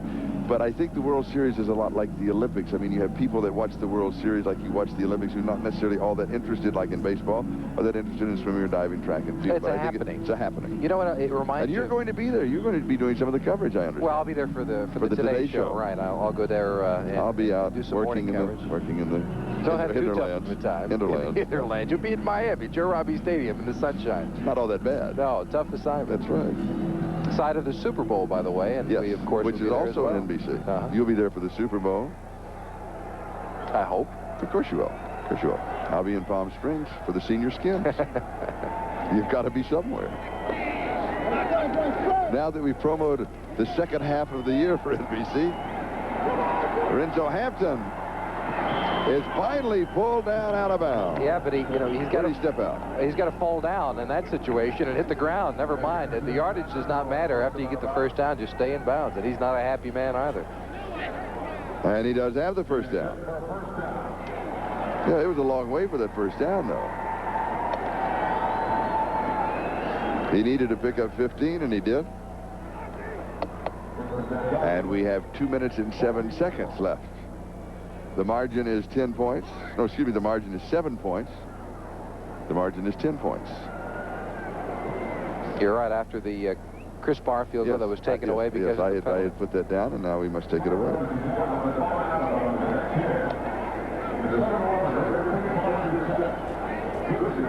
Has this been a strange ball game? I think so. It has been. The 24 points, all the scoring in the second quarter by the Dolphins. They've been shut out in the first, third, and fourth quarters. That's unusual. The Raiders were 7 in the third and 7 in the fourth, 24. Let me tell you something about coaching. Yesterday when I went to the Raider camp, Matt Millen and a couple of the players, they were lined up in the 4-3, and I asked about it later, and they said, well, it's kind of a surprise. We're going to play a lot of it tomorrow. When I went back to see the Dolphins practice, and by the way, they practiced on the top of a garage. On the top of a garage? They had nowhere to go. Was it a big garage or a little garage? It was a big garage. They had nowhere to go because USC was playing yesterday in the Coliseum. They couldn't practice there. They were worried about traffic in the area because of that big contest. So they just had a little walk-through. They don't do a lot of running in shorts, and they went up on the top of the garage from their hotel. But afterwards, talking to Don Shula in his hotel, he had on the blackboard one thing drawn up. It was the 4-3 defense. And he said, I think we're going to see some of this tomorrow. That's preparation on the part of a coaching staff. Have to be ready. No surprises. Be ready for everything. Absolutely. Hampton.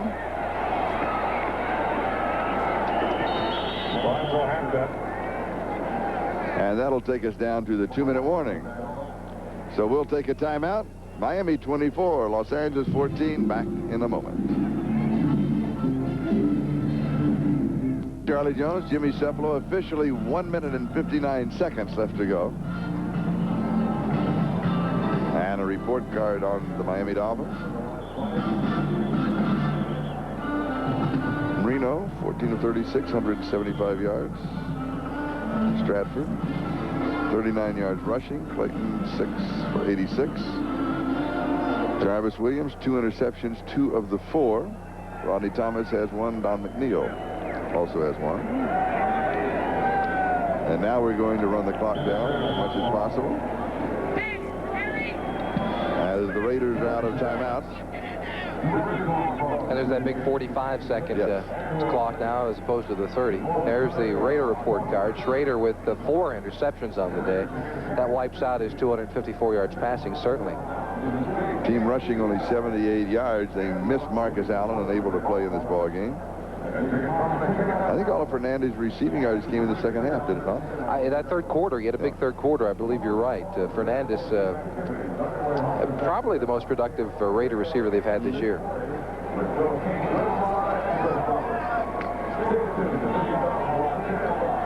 And now you'll take the countdown and do it again. You notice the Dolphins keep that one lone running back on the 40. It looks like it's Lorenzo Hampton back there just in case there's a fumble that gets kicked out. His job is just to prevent a touchdown in case that happens. Before the game, we had a little fun. Don Shula down there talking to Matt Millen. The two of them joking quite a bit, have known each other for a long time.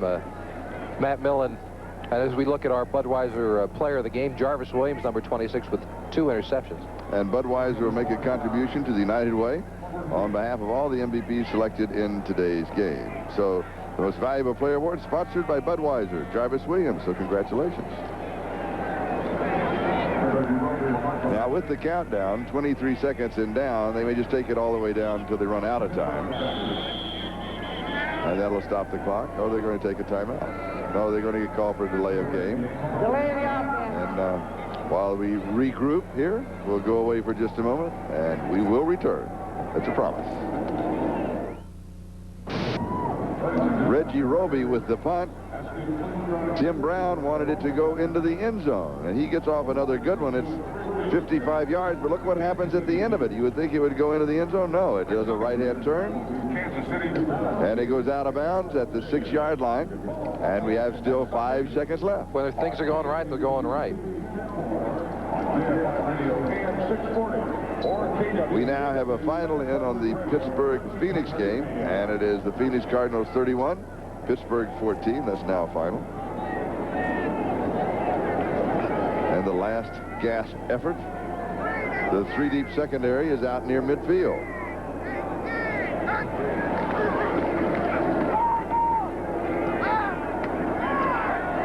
Here is Lofton. Slips one. And then is dropped by the next 2 tacklers. Out at the 36-yard line. And with that gain of 30 yards, this game officially comes to a close. The final is Miami 24, Los Angeles 14. We'll be back to the Coliseum in just a moment. He wins by 10. Their record now is 3-3. The Raiders' record is 2-4. San Francisco and Denver now in overtime. They're tied at 13. And you now have time to finish your story. Yeah, I started that story about Matt Millen and Don Shula, friends from before. But watch Matt Millen, the jokester. He went to Don Shula went to say hello. And Matt was saying, oh, come on over here. We're going to have a little bit of fun. Don Shula a couple of years ago sent in a wide receiver to crack back on Matt Millen. And that's what he's telling him. We're going to do it again to you, Matt. Little good luck and fun by the Dolphins and the Raiders. Miami 24, Los Angeles 14. Miami, the defense carries them again. Yeah, if they carry them long enough for the offense to start playing well, they can become a force. Yeah, and you know, with all the talent the Dolphins have on offense with Marino, Duper, and Clayton and Stratford, they're going to come up to par. So the Dolphins should be pleased, and though they're just 3-3, they've got a defense that's starting to work. A particular reason the offense has not gotten on track? I really don't know. I wish I could point a finger at something, but I can't. They've got a lot of talent, and Al Davis is perplexed. And the Raiders continue to struggle. So long from the Coliseum.